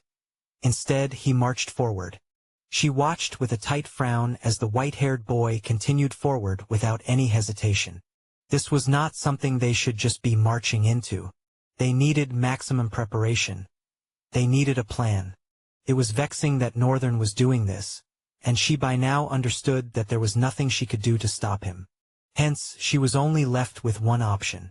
She watched as Northern hopped onto the mass of the dead higher armored serpent. Immediately, she shot forward and also jumped on it. Northern, who looked down at the base of the rift, slowly turned his eyes to her. "What are you doing?" Raven shook her head with a wry grin and replied, "I am going into the rift with you." Northern's brows drifted up. "Don't be silly. Have you been to a Tier 4 rift before?" "No. This will be a first experience for me, and I am already looking forward to it." Northern tilted his head backward a little. His frown darkened. "What do you think you are doing? Why would you follow me into a rift? Was that part of your plan too?" Raven shook her head. "It wasn't. In fact, I was not expecting there to be a rift here. I just wanted to reach the center of the mountain, find the airship, take something in it, go back. challenge the rifts and get everyone stronger. That way, we'll be able to wreak havoc on the Luengard Empire, steal ships, go home, and also survive the formidable monsters in the sea. Because by then, everyone will be strong enough to make substantial contributions. Northern's eyes widened slightly. He lingered for a bit before asking, "Did you just tell me your plan?" Raven nodded and replied, "Yes, I did. Oh, and there are a lot of soul cores in the airship, enough to make 3 people sages." Northern's eyes widened furiously. "What did you say? Soul cores enough to make 3 people sages? What are you saying?" The Lord of Lothelowin, that man, was strong and peculiar. He killed hundreds of thousands of monsters but never used the soul cores. Yet he grew stronger. He also didn't allow anyone to use it, instead saving them so the people could become stronger. His squire was going to use them all for himself. If he had, he probably would have come back to Lothelowin. The fact that he didn't was proof that he didn't before he died. She massaged her jaw. For some reason, she had been speaking too much recently, she thought. Was that why you simply accepted to give me your share of whatever soul cores we get from killing monsters? His brows furrowed. Pretty smart, aren't you? Raven looked down for a beat or two, then looked back up. Her eyes were brimming with an inspiring level of resolve. It doesn't matter anymore, does it? I can't let you go into the rift alone. Northern chuckled. He looked at her seriously for a while and could see that her gaze was as determined as her words sounded. Are you crazy? You have a perfect plan. You could fly back up, grab onto the soul cores, become a sage, and get whatever you came for. Then go back to Lothelowin, putting a final end to all of this. She looked fiercely into Northern's face. Will you come with me? No. Then I can't go. Why? Confused, he asked. She was silent. Then she seemed to swallow her spit and answered, I can't sit back and let you surpass me. Northern raised one brow. What the hell are you saying? She looked away, frowning as she responded. I want to gain all that the rifts have to offer, then come back to the soul cores in the airship too. It'll be a great addition. Northern, frowning unbelievably, tilted his head backward again. He couldn't comprehend where those words of hers were coming from. But something else bugged him. Shouldn't you just take those cores back up so everyone can get stronger? Why would I do that? That's reckless. They'll get complacent. I should use my overwhelming strength to create fear and respect in them, lead them to a rift so they can fight for themselves and grow. Northern nodded. She was right in a way. But still, she was just going to abandon the easy way to go about this because she didn't want to be surpassed. Just how petty could she be? Raven smiled and tapped his shoulder. Let's go into the rift, Northern. She jumped down the other side of the corpse, falling directly into the crack in space. Northern clicked his tongue and shook his head. How can she just go like that? What if I decide to turn back and go up? He muttered. He cast one wistful glance backward and jumped too. Chapter 274. The Road Ahead. The frigid air nipped at their skin as their eyes opened to a breathtaking, icy expanse that stretched far and wide before them. Large chunks of ice, varying in size and shape, drifted lazily on the surface of the calm, blue water. Some pieces were flat and smooth, while others were jagged, like shards of broken glass glistening under the pale sun. Raven frowned slightly and couldn't help but shiver. She looked around in pallid horror. As her eyes followed the path of the floating ice, she was drawn to the midground where the water continued to extend, dotted with additional ice flows. This frozen labyrinth led toward the imposing silhouettes of distant mountains that rose sharply on either side, creating a natural frame for the stunning vista. These snow-covered peaks stood tall and proud, their angular formations partially bathed in the soft, gray light of the sun. Wisps of low clouds or mist clung to the higher elevations, adding an ethereal quality to the rugged landscape. Above, the sky was a masterpiece of soft, pastel colors, transitioning from a pale blue at the zenith to warmer hues near the horizon, where the sun's rays kissed the icy terrain. Delicate clouds drifted lazily across the sky, their movements slow and unhurried, as if reluctant to disturb the tranquility below. The entire scene radiated a profound sense of serenity and untouched beauty. The vast, pristine ice and snow formations spoke of isolation and purity, a world unmarked by human hands. The diffuse lighting softened the landscape, enhancing the calm and peaceful ambience that seemed to envelop everything in its gentle embrace. It was unbelievable that such a place could be a rift. Shakily, her voice came. "This rift is beautiful," Northern completed it. However, their problem was just starting. The crisp air nipped at Raven's exposed skin, causing her to shiver slightly, but the warm layers of her armor provided decent insulation. Northern, however, did not seem to be as affected. The Night Terror armor truly was formidable through and through. Ignoring his glances toward her, Raven's eyes stayed glued to the expanse before them. Less than a second after he looked away, sparks of light shimmered around her body and began to materialize along cloth. When the light dimmed, Raven was donned in a blue cloak with intricate and sophisticated-looking engravings at the edge of the linen.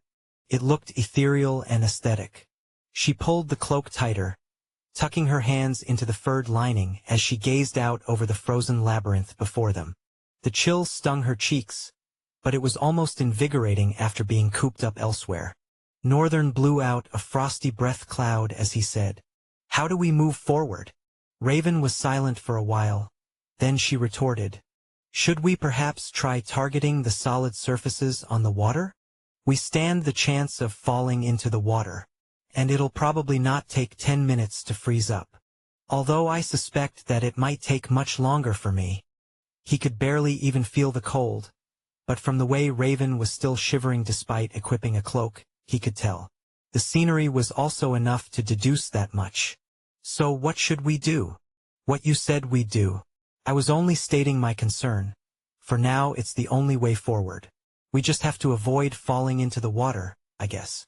We can also fly, but you'd have to let me carry you." Northern forced out a grin. "I'm perplexed as to why you had to mention that part. We can make flying our last resort. Jumping into this cold air does not really seem like a sensible thing to do." Raven raised her head a little and nodded. "Indeed you are right. I'm surprised. You seem like a probable leader." Northern tilted his head. "You seem like a different person. Because it's a rift, it brings a lot of ugly memories. I wanted to stay buried."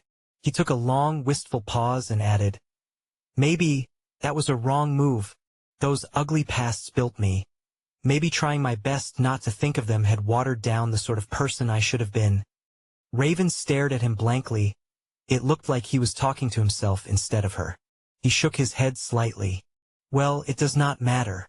I'll find out all of that in this place."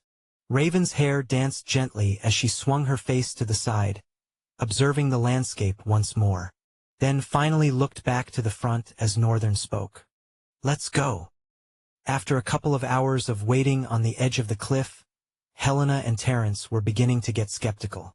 There could have been a lot of danger down there, and the feral sage in particular was beginning to regret all of her actions till now. She was prompted to jump down, but Terence's voice came out.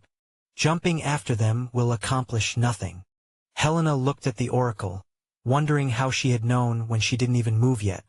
Before she could ask, however, the oracle's gentle voice trailed on. "Raven can't die. If she's not coming back up, then I'm sure she has a good reason. That means it's left to us to get to the center of the sleeping mountains." Helena was silent. She stared at Terence for a couple of seconds before she swallowed her spit and said, "I understand." She lowered her head. She clearly was feeling dejected. Terence could see that, but it didn't mean she was going to be any kinder toward her. Hitting her unconscious and carrying her to the tower when she made clear Ull's desire warning not to, that pissed her off so much. She had overlooked Helena's careless comment to Northern because she felt the sage was much older and had been here longer than they have, and after what Helena had done to her, she had to reconsider her evaluation. The feral sage perhaps was hypocritical, as she had claimed Northern was. And it was wrong for hypocrites to point fingers.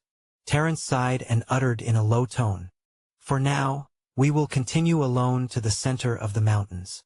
Chapter 275. Kind Words from a Kind Lady. It was not easy hopping from one flat chunk of ice to another, They had to take conscious effort to make sure they were not fully unleashing their weight each time they leapt and landed. And they only continued forward with no hope for their destination ahead. They continued further but were only met with more, larger chunks of ice. Sometimes the surface was wide and sturdy enough for both of them to walk on comfortably. Other times they were weak and would even crack up before they leapt away. But regardless, both of them, with amazing efficiency, helped each other forward from one ice surface to the next. Regardless of the white and landless horizon ahead, they continued forward.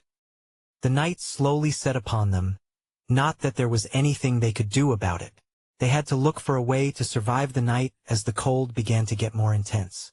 Northern didn't feel it directly, but he could see Raven.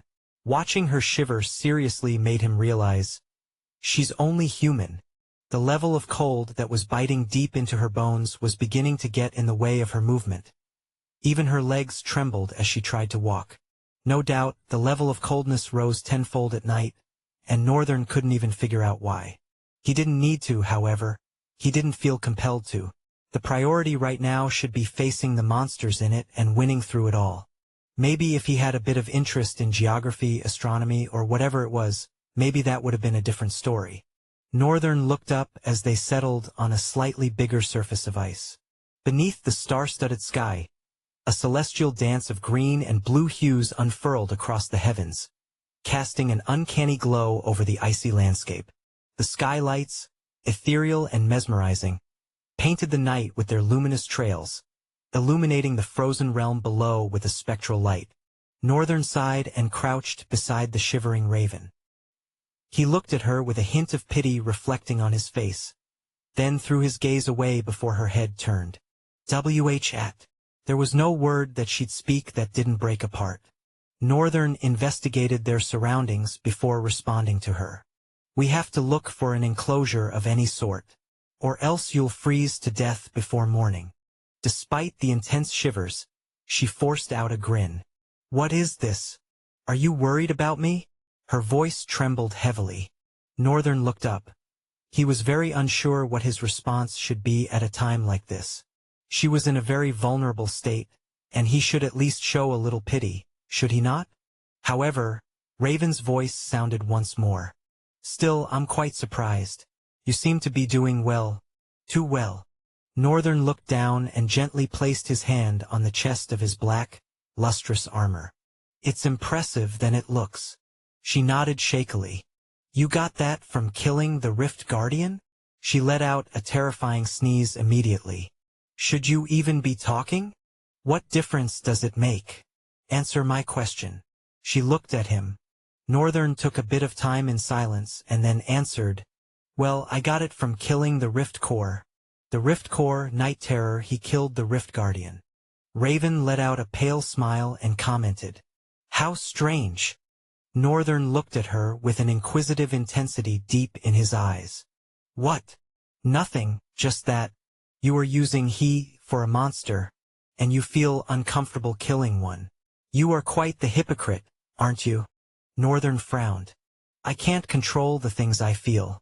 Although I admit that I am somewhat hypocritical, I think it's not fair to kill a person, but I won't hesitate to do it if my secret or life is on the line.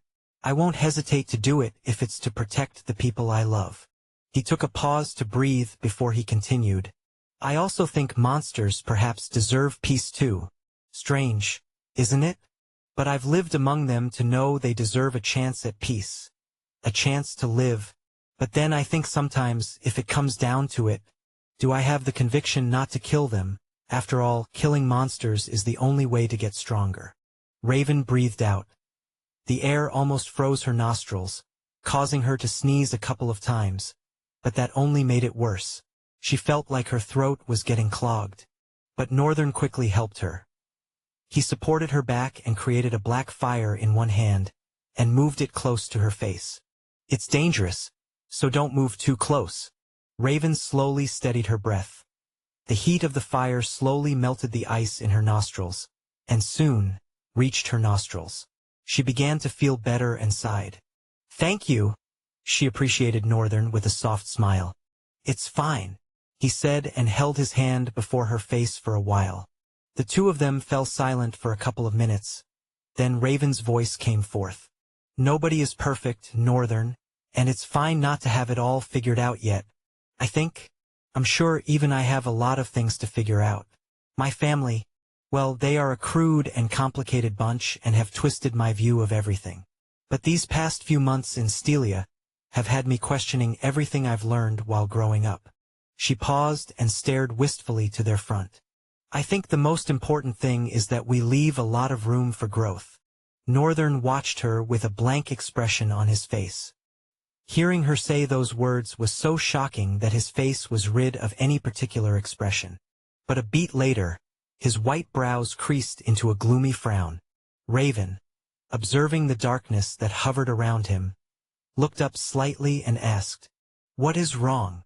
Northern shook his hand, dispelling the black flames, then stood up with an extremely wary expression. Then he whispered, "We have company." Chapter 276. The White Walkers Part 1. Upon hearing what he said, Raven tried her best to get up.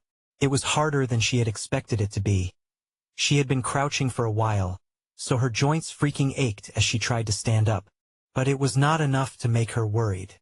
She dismissed the pain with no expression on her face and observed her surroundings warily. Even though what Northern had stated was pretty vague before her eyes and, to an extent, incredible senses, she investigated with keen attention to all details. Northern, however, was less investigative. He just stood there, hands clawed as if they were getting ready to carve out one's heart. "Northern, are you Sue?" "Sure." Northern placed a finger on his lips to shut her up quickly. Raven had her doubts. She wasn't, after all, one that relied on others for anything. She loved to make her own plans and deduce her own facts, because it can be pretty uncomfortable and disappointing to rely on people. But this right now was a helpless situation.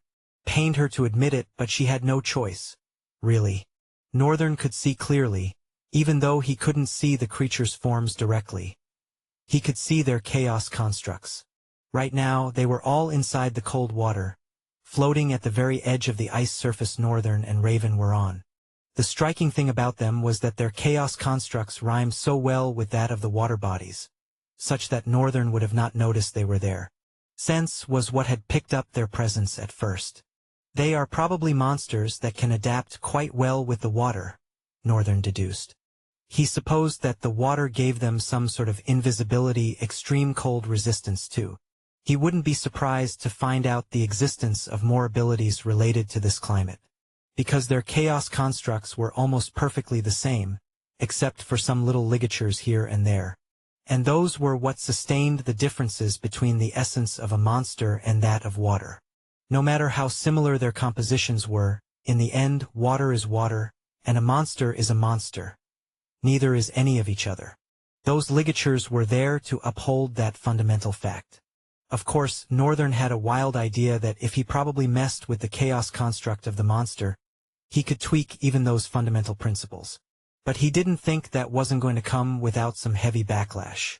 As much as the thought of that experiment was interesting, he had to quickly shove it to the back of his mind. There were more pressing matters to attend to. Northern stared with his eyes full of skepticism.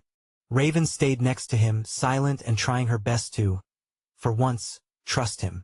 Although her eyes were desperately darting around, hoping she'd see whatever it was he was seeing. Suddenly, the water bodies began to rise. At that moment, Raven's eyes narrowed to a slit, shimmering with deadly precision. She watched as some figures revealed themselves from the rising waters. Northern stood a step ahead of her, his hand at the ready to summon any of his swords. These figures, they were strange. They had whitish skin, with muscular contours rippling beneath their skins like chiseled stone. Each line and sinew seemed like they were etched by a divine sculptor's hand. Their visage was fierce, almost bestial, with sharp, angular features and piercing eyes that seemed to bore into one's soul. Atop their heads, great twisted horns spiraled upwards like the majestic crown of some ancient force of nature. All of them were donned in different and, at the same time, somewhat similar kinds of garments, covering the lower half of their bodies and leaving the upper half naked. showcasing their broad chests and ripped arms. The depth of their eyes was pitch black, carrying a heavy hint of ultra-awareness. Amongst them, there was a particular one that was quite distinct in the way it was dressed, even though only its lower half was covered. Compared to others that seemed to dress in just rugged materials, its was a perfect blend between rugged and regal, draping a tattered blue tunic across its broad shoulders. Moreover, its horns were longer than the others. Its eyes carried a ferocious depth of fear. Despite its fearsome appearance, there was a nobility to its bearing, a sense of unwavering purpose and resolve. Northern cautiously stood against these creatures, his eyes hovering keenly on every single one of them. He had played out several scenarios where he would kill them all and still be able to protect Raven. But the truth was that all those simulations had either come to a walling halt or he ended up losing her. His calculations, after all, were usually limited to how much he knew about his opponents and allies. His eyes did the best to just find the weak points for him, and sometimes it wasn't as easy as it sounds. He had to be drenched in battle, stuck in the thin line between consciousness and unconsciousness for that to happen over and over again. The atmosphere was silent. Everything took a breathtaking pause, a serene calm before the storm. Northern slowly and silently shifted one leg to the front. Then black sparks bathed his hand, leaving a ghastly blade in it. Northern observed the visitors with a strange look in his eyes. They also stared back. They were equipped with several weapons, mostly variants of axes, made from pristine bones. But they seemed as cautious as Northern and Raven were. Then Northern thought of something. Slowly he lowered his sword. The creatures were a little bit startled, but they continued to observe Northern with a strange and unsure look in their eyes. Northern went low enough after dropping the sword. Then he raised both hands and said, "In the monster tongue, I mean no harm." Raven swung her head to him with a confused frown falling upon her face like a dark storm. Outsider. Speak. Me. Understand. Outsider. Speak. My tongue. The leader of these creatures threw his head back in stunning shock. Northern glanced at Raven. Of course, he had prepared himself for her shock and questions the moment he decided to go this route. But it was better than carelessly diving into viciously strong monsters. Another reason why he was this thoughtful was this monster profile. Name: White Walker. True name: Krulgath. Rank: Hellion. Danger level: Catastrophe. Attributes: Snowbound, Snowborn, Child of Ice. Abilities: Winter's Wake, Tundra's Grasp. Their leader was a named monster, probably as strong as Night Terror. Considering that Night Terror wasn't named, it's probably even stronger. And the others? They were all Hellion ranks and the Calamity danger levels. Right now, they were surrounded by monstrosities that would not be easy to fight off. Northern had to use his head. Chapter 277. The White Walkers Part 2. Northern didn't know what to make of this. The spectacle itself caused his mouth to hang open in awe. What was this? How is this even possible? They were walking on the sky? To be precise, it wasn't the sky, as the leader of the White Walkers had said. It was a bridge. To put it in simple terms, they were walking on the sky. To be particular, the aurora's colors served as a sort of trekking bridge for them. All the leader had to do was make a hooting sound thrice, then slam the bottom of his axe on the ground. Immediately, they were enveloped by a pillar of aurora lights. Northern was shocked to see himself walking on a bridge of light. He and Raven were guarded left and right, walking between the other White Walkers with their leader in front. The walk continued for a while. During it, Northern tried to observe the world below. But the world below was obscured, blurred, and not much could be discerned. It was almost as if this was a separate space that had been constructed. He didn't know how to articulate the fact, but he could perceive that this place had to be built. And if his suspicion was correct, he sighed. He didn't even know what to think. After a while, they reached an endpoint. The leader of the White Walkers made another hooting sound and slammed the bottom of his axe on the ground. Immediately, everything became blurry and nauseating for Northern. Before he knew it, they were already on the ground. Immediately, Their feet touched the ground. Raven quickly ran to the side and blurted out a lot of things. She puked a whole lot, causing even the White Walkers to look away in disgust. The leader of the White Walkers giggled mockingly with his arms folded and stated to Northern in the monster tongue, "Your woman scared of heights. Your woman weak, our woman strong." He flexed his biceps at Northern as he spoke. Raven, with a frightening frown on her face, wiped her mouth and asked, "What is he saying?" She asked, grimacing. "He called you weak." Raven looked at him with an unbelievable frown. "Yeah, save it. We can't be reckless." Northern lowered his eyes. They were now standing on a flat surface, although it was a carpet of pristine snow, untouched and undisturbed, save for a few scattered rocks that peeked through the icy blanket. The leader of the White Walkers gave him one last glance. Then they continued their journey. Each step they took left a faint imprint. Patches of green and blue light danced across the snow, reflections from the celestial display above, creating a living tapestry of light and color that seemed to pulse with the rhythm of the aurora. All around them, outlines of ice formations could be seen, their shapes softened by the veil of mist that clung to the horizon. It was a place of silence and stillness, where the only sound was the whisper of the wind and the occasional distant crack of ice shifting in the cold. Raven, who before seemed to be almost dying from the cold, also seemed better. Northern had no idea how or why, but he was at least glad that she wouldn't be perishing anytime soon. Not that he was glad. "I just don't want unnecessary death on my conscience." Northern looked away and focused his eyes on the road as they moved.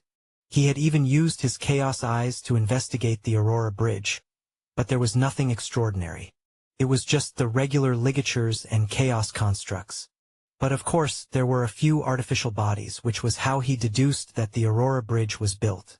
While the Aurora itself was real, these creatures seemed to have, with an invisible material, built a magnificent bridge, taking advantage of the properties of the Aurora. Also, he had to consider that he was currently in a rift and not on Earth. He had to be open-minded as to whether there could be another definition for this Aurora. Or, it might not even be an Aurora to begin with. After a while, they reached a massive, intimidating ice wall, one that perfectly reflected the serene lights above. The White Walkers stopped before the great ice wall and were silent for a couple of seconds. Then the leader gave his axe to the White Walker beside him and stepped forward. He spread his legs apart and began to throw his hands around as if he were weaving some signs, trying to push something out. At the end of his gesture, he paused and then began to pull his hands apart like he was separating an incredibly strong door. Moments later, a great shudder resounded from the wall. An enormous cloud of white fog began to seep out as a thunderous creak leaked out. Slowly, they began to separate. The leader slumped to his knee and panted heavily. The White Walkers, with a stern expression, began to walk into the slight parting between the imposing walls. Northern skeptically moved his legs and went along with them. The wall was not only tall but incredibly thick. They had to walk over 10 steps before finally stepping into the other side. Northern's eyes furrowed slightly as the terrain of this other side unveiled before his eyes like a dreamscape. The dwellings, domed and grand, resembled giant igloos but were infinitely more sophisticated. Each was constructed from perfectly fitted blocks of ice that seemed to merge seamlessly, their surfaces glowing with a soft, internal luminescence. This glow cast a soothing blue light within, a stark contrast to the harsh whiteness of the world outside.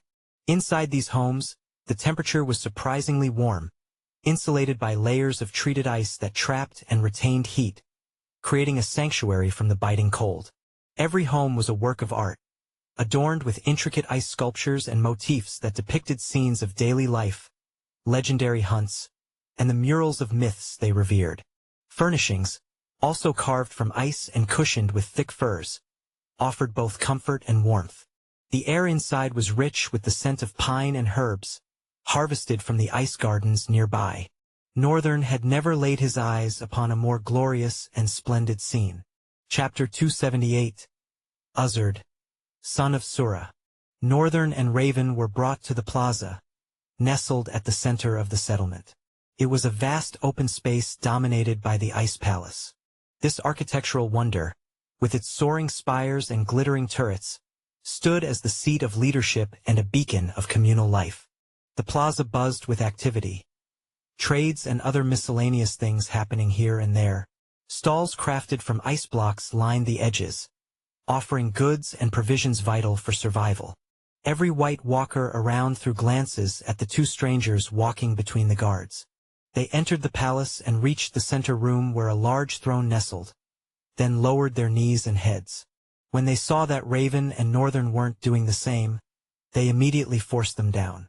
The seat was so large and tall that nothing could be seen on it. Northern wasn't even sure if someone was there. He had thought the leader of the cohort that took him, and Raven was probably the leader of the White Walkers based on his attire. But it seemed he was wrong. Now he could only wait in anticipation. A moment of tense silence ensued for a short while. Then something streaked forward. Others barely even noticed, but Northern saw the thing move and softly land on the ground. Northern slowly raised his head to look at the figure. His presence was a blend of ethereal beauty and tender strength. His skin, an unearthly shade of icy blue, shimmered under the pale light of the aurora that seeped through the glassy roof. Intricate tattoos spiraled across his lean, muscular frame, the dark blue ink a stark contrast against his cold-toned flesh. These markings seemed ancient and arcane, something that none other apart from him had. Dark, tousled hair framed his face, falling in uneven strands that occasionally obscured his intense, ice-blue eyes. His pointed ears were adorned with simple, bone-crafted earrings, peeking out from beneath his hair, adding to his ethereal beauty. Around his neck hung a necklace made from teeth and feathers. He wore a garment woven from thick, black fur, its edges frayed and adorned with white, downy feathers that fluttered gently. A leather belt, heavy with pouches and charms, cinched his waist, each item meticulously placed for both function and protection. His arms and legs were wrapped in dark, sinewy leather, interspersed with more feathers and small, polished bones. The bindings left his feet bare, their toughened soles accustomed to the icy terrain, each step taken with silent grace. Northern muttered, "Young." Contrary to the White Walkers, he was lean and small, young in every corner of his stature. But still, there was something about him, something that seemed to command the very elements around him. The boy leaned forward, taking an intense, curiosity-coated look at Northern. Then he moved sharply, like a blur, was in front of Raven, intricately observing her too. Then he retracted his head and took 2 steps back, was silent for a while. Then he swung his hand to Northern and said, "Man me like, woman, me not like." Even for monster tongue, his words were quite rough around the edges and seemed like they needed more work. All of them actually seemed the same way. But that was not the problem right now. What did he mean by woman me not like? Does he have some kind of prejudice against Raven? Raven leaned a little to him and whispered, "What's wrong?" "Apparently, the kid doesn't like you." Northern whispered back, "Yeah, I figured." If they were 15, the boy looked like he was a little over 11, quite young but with a fierce and strong presence. And moreover, he was the leader of this entire settlement. Northern was beyond impressed. "Great one," Northern started, of course in monster tongue. However, the moment Northern spoke, the kid's eyes paled. He staggered back with a Masaka look on his face. Something drove a pale shock into his bones. And even Northern too was surprised. "What's wrong? Did I say something wrong?" he thought. Worried, Northern inquired, "I'm sorry, did I say something wrong?" Instead, the boy only got more pale, taking another staggering step back. After a few seconds, he shakily spoke. "Mouth. Speak. Language. Good. Very good," he commented with a thumbs up to Northern. "Eh?" Northern was dumbfounded. Was he shocked because I can speak their language, or because I can speak it more fluently than they can? Northern suspected that it was the latter, but he didn't quite get it because the White Walkers didn't have the same reaction. Curious, he decided to see the boy. Monster profile. Name, Ice Walker. True name, Dust of snow. Soul rank. Hellion. Danger level. Hazard. Attributes. Snowbound. Snowborn. Child of ice. Abilities. Frozen touch. Touch of Sura. Steps of snow. Sura's panoply. Frost breath. Glacial movement. Northern froze. Just how many abilities? This was beyond awe-striking. Hellion rank, hazard danger level. Which meant that all of the guards gathered around here bowing to him were probably stronger than him. But the fact that he had so many abilities made no absolute sense. The only thing Northern could link it to was his true name. Would it be safe to say that the strength of the true name shows in how many abilities they have? Then where exactly does one find the talent of a monster? The true name was a name imprinted on the soul, which meant that they reside in the same place with talents themselves. However, how can one find talents without destroying them into talent fragments? Northern didn't know why this thought was popping into his head at this particular time. But he felt like he should be able to extract talents as a whole from monsters with true names. Although he also suspected that if such monsters died, there would be no talent fragments for him. But who cared about that? If he can copy the talents of monsters, that would be a big step-up game for him. He wouldn't be so limited after all. Northern smiled internally as this idea sparkled brightly within his mind.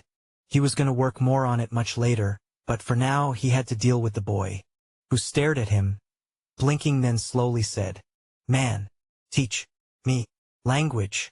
Me, teach, man, way. Ugh." All the guards looked up with a dazed expression. Chapter 279. The Strong Lady Part 1. Northern also found himself dazed for a few moments. The boy wanted to learn the language and in exchange, teach Northern their ways. It was a great idea, but it came so easily that Northern doubted its potency. Was he to accept the situation just like that?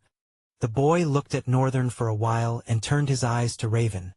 Then with a frown said, "Woman, go out." Of course. Immediately, Northern's eyes darkened. He slightly shook his head, attracting the boy's attention. "I'm sorry, but I can't let any harm come to her. She's my friend. You have to accept her if you want me to." The boy, still amazed at Northern's fluency with the monster tongue, paused and stared for a while. He folded his hands, looking down for a few seconds. Then he shot his head up, eyes brimming with sparks of an idea. "You're woman. Woman. Who's stronger?" Suratal. Northern raised a brow. He wasn't sure what the boy was saying, but he had a guess. The boy, seeing the confusion on his face, pressed on. "Your woman. My woman." Suratal. He gestured with a tight grip of his hand. A crazy grin plastered on his face. Northern's guess seemed to be correct. Raven, at that moment, leaned in. "What is going on?" Northern hesitated for a second, looking at the boy's ecstatic expression. He leaned a little bit towards Raven and explained to her. "It seems they want to send you out because you are weak, but I insisted on a no, so now he wants you to fight his woman." Raven's eyes narrowed. Her crimson gaze burned with a dangerous flame. Northern was well aware of that look in her eyes. He was going to say no. But before he could, Raven spoke. "Tell him I'll fight his strongest male." "Oh hell no. What is wrong with you?" Raven smiled with her eyes and tilted her head at Northern. "By now, you should know I don't handle well being looked down upon in any way." Northern suddenly remembered when they crossed the dark tunnel, and he had said that Raven knocking out couldn't have been that severe. Indeed, the young lady did not handle it well when looked down upon. But still, this is recklessness. Right now, you are not even in the best state to fight. "I'll be fine." "Still."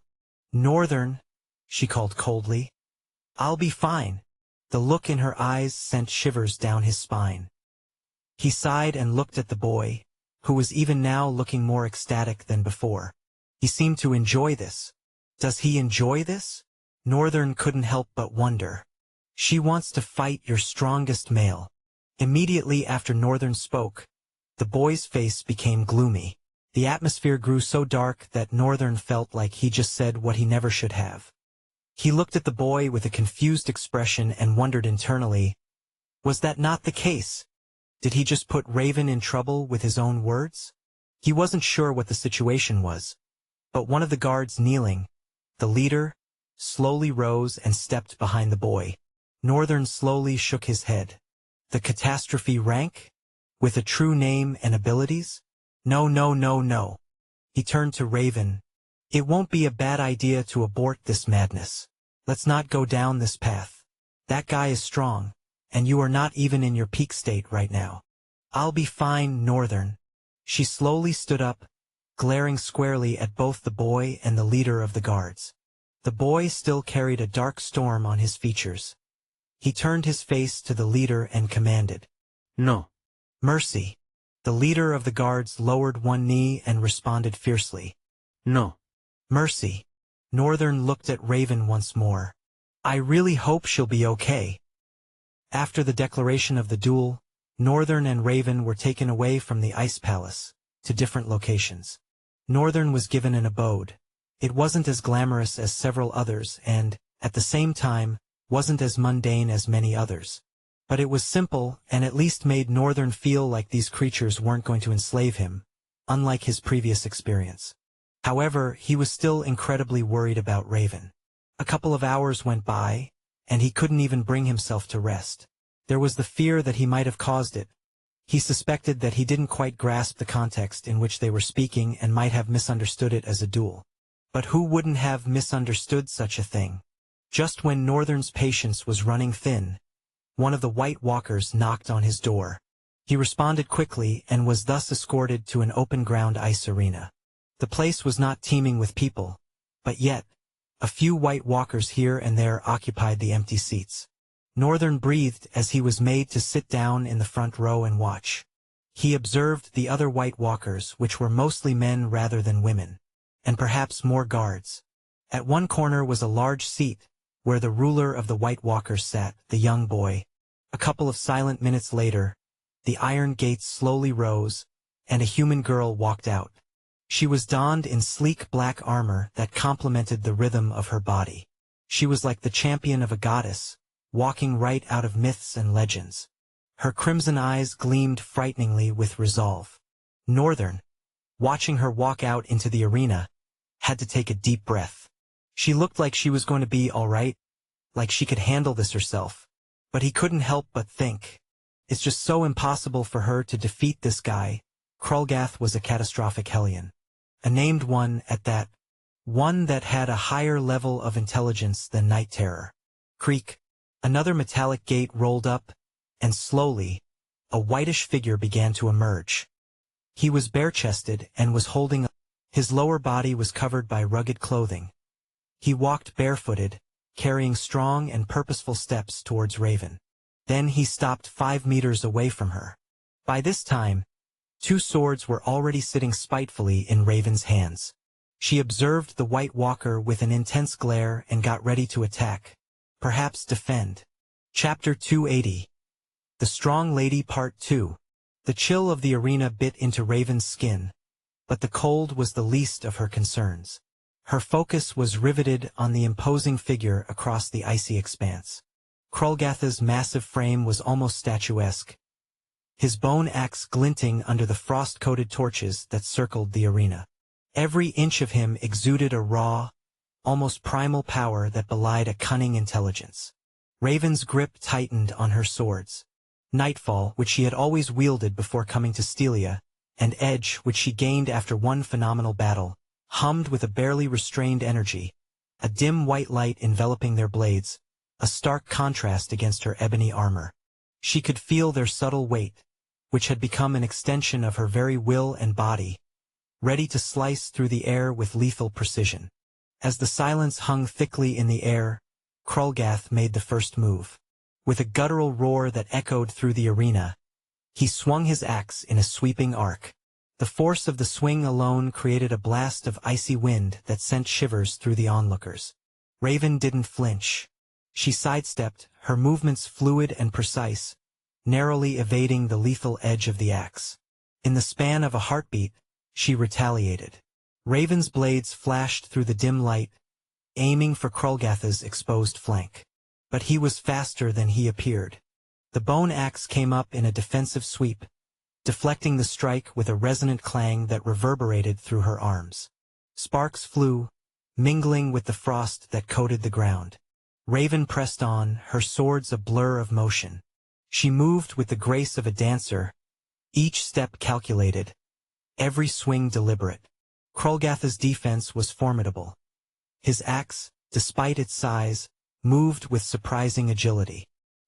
He parried her attacks with an almost casual ease, his expression one of grim amusement.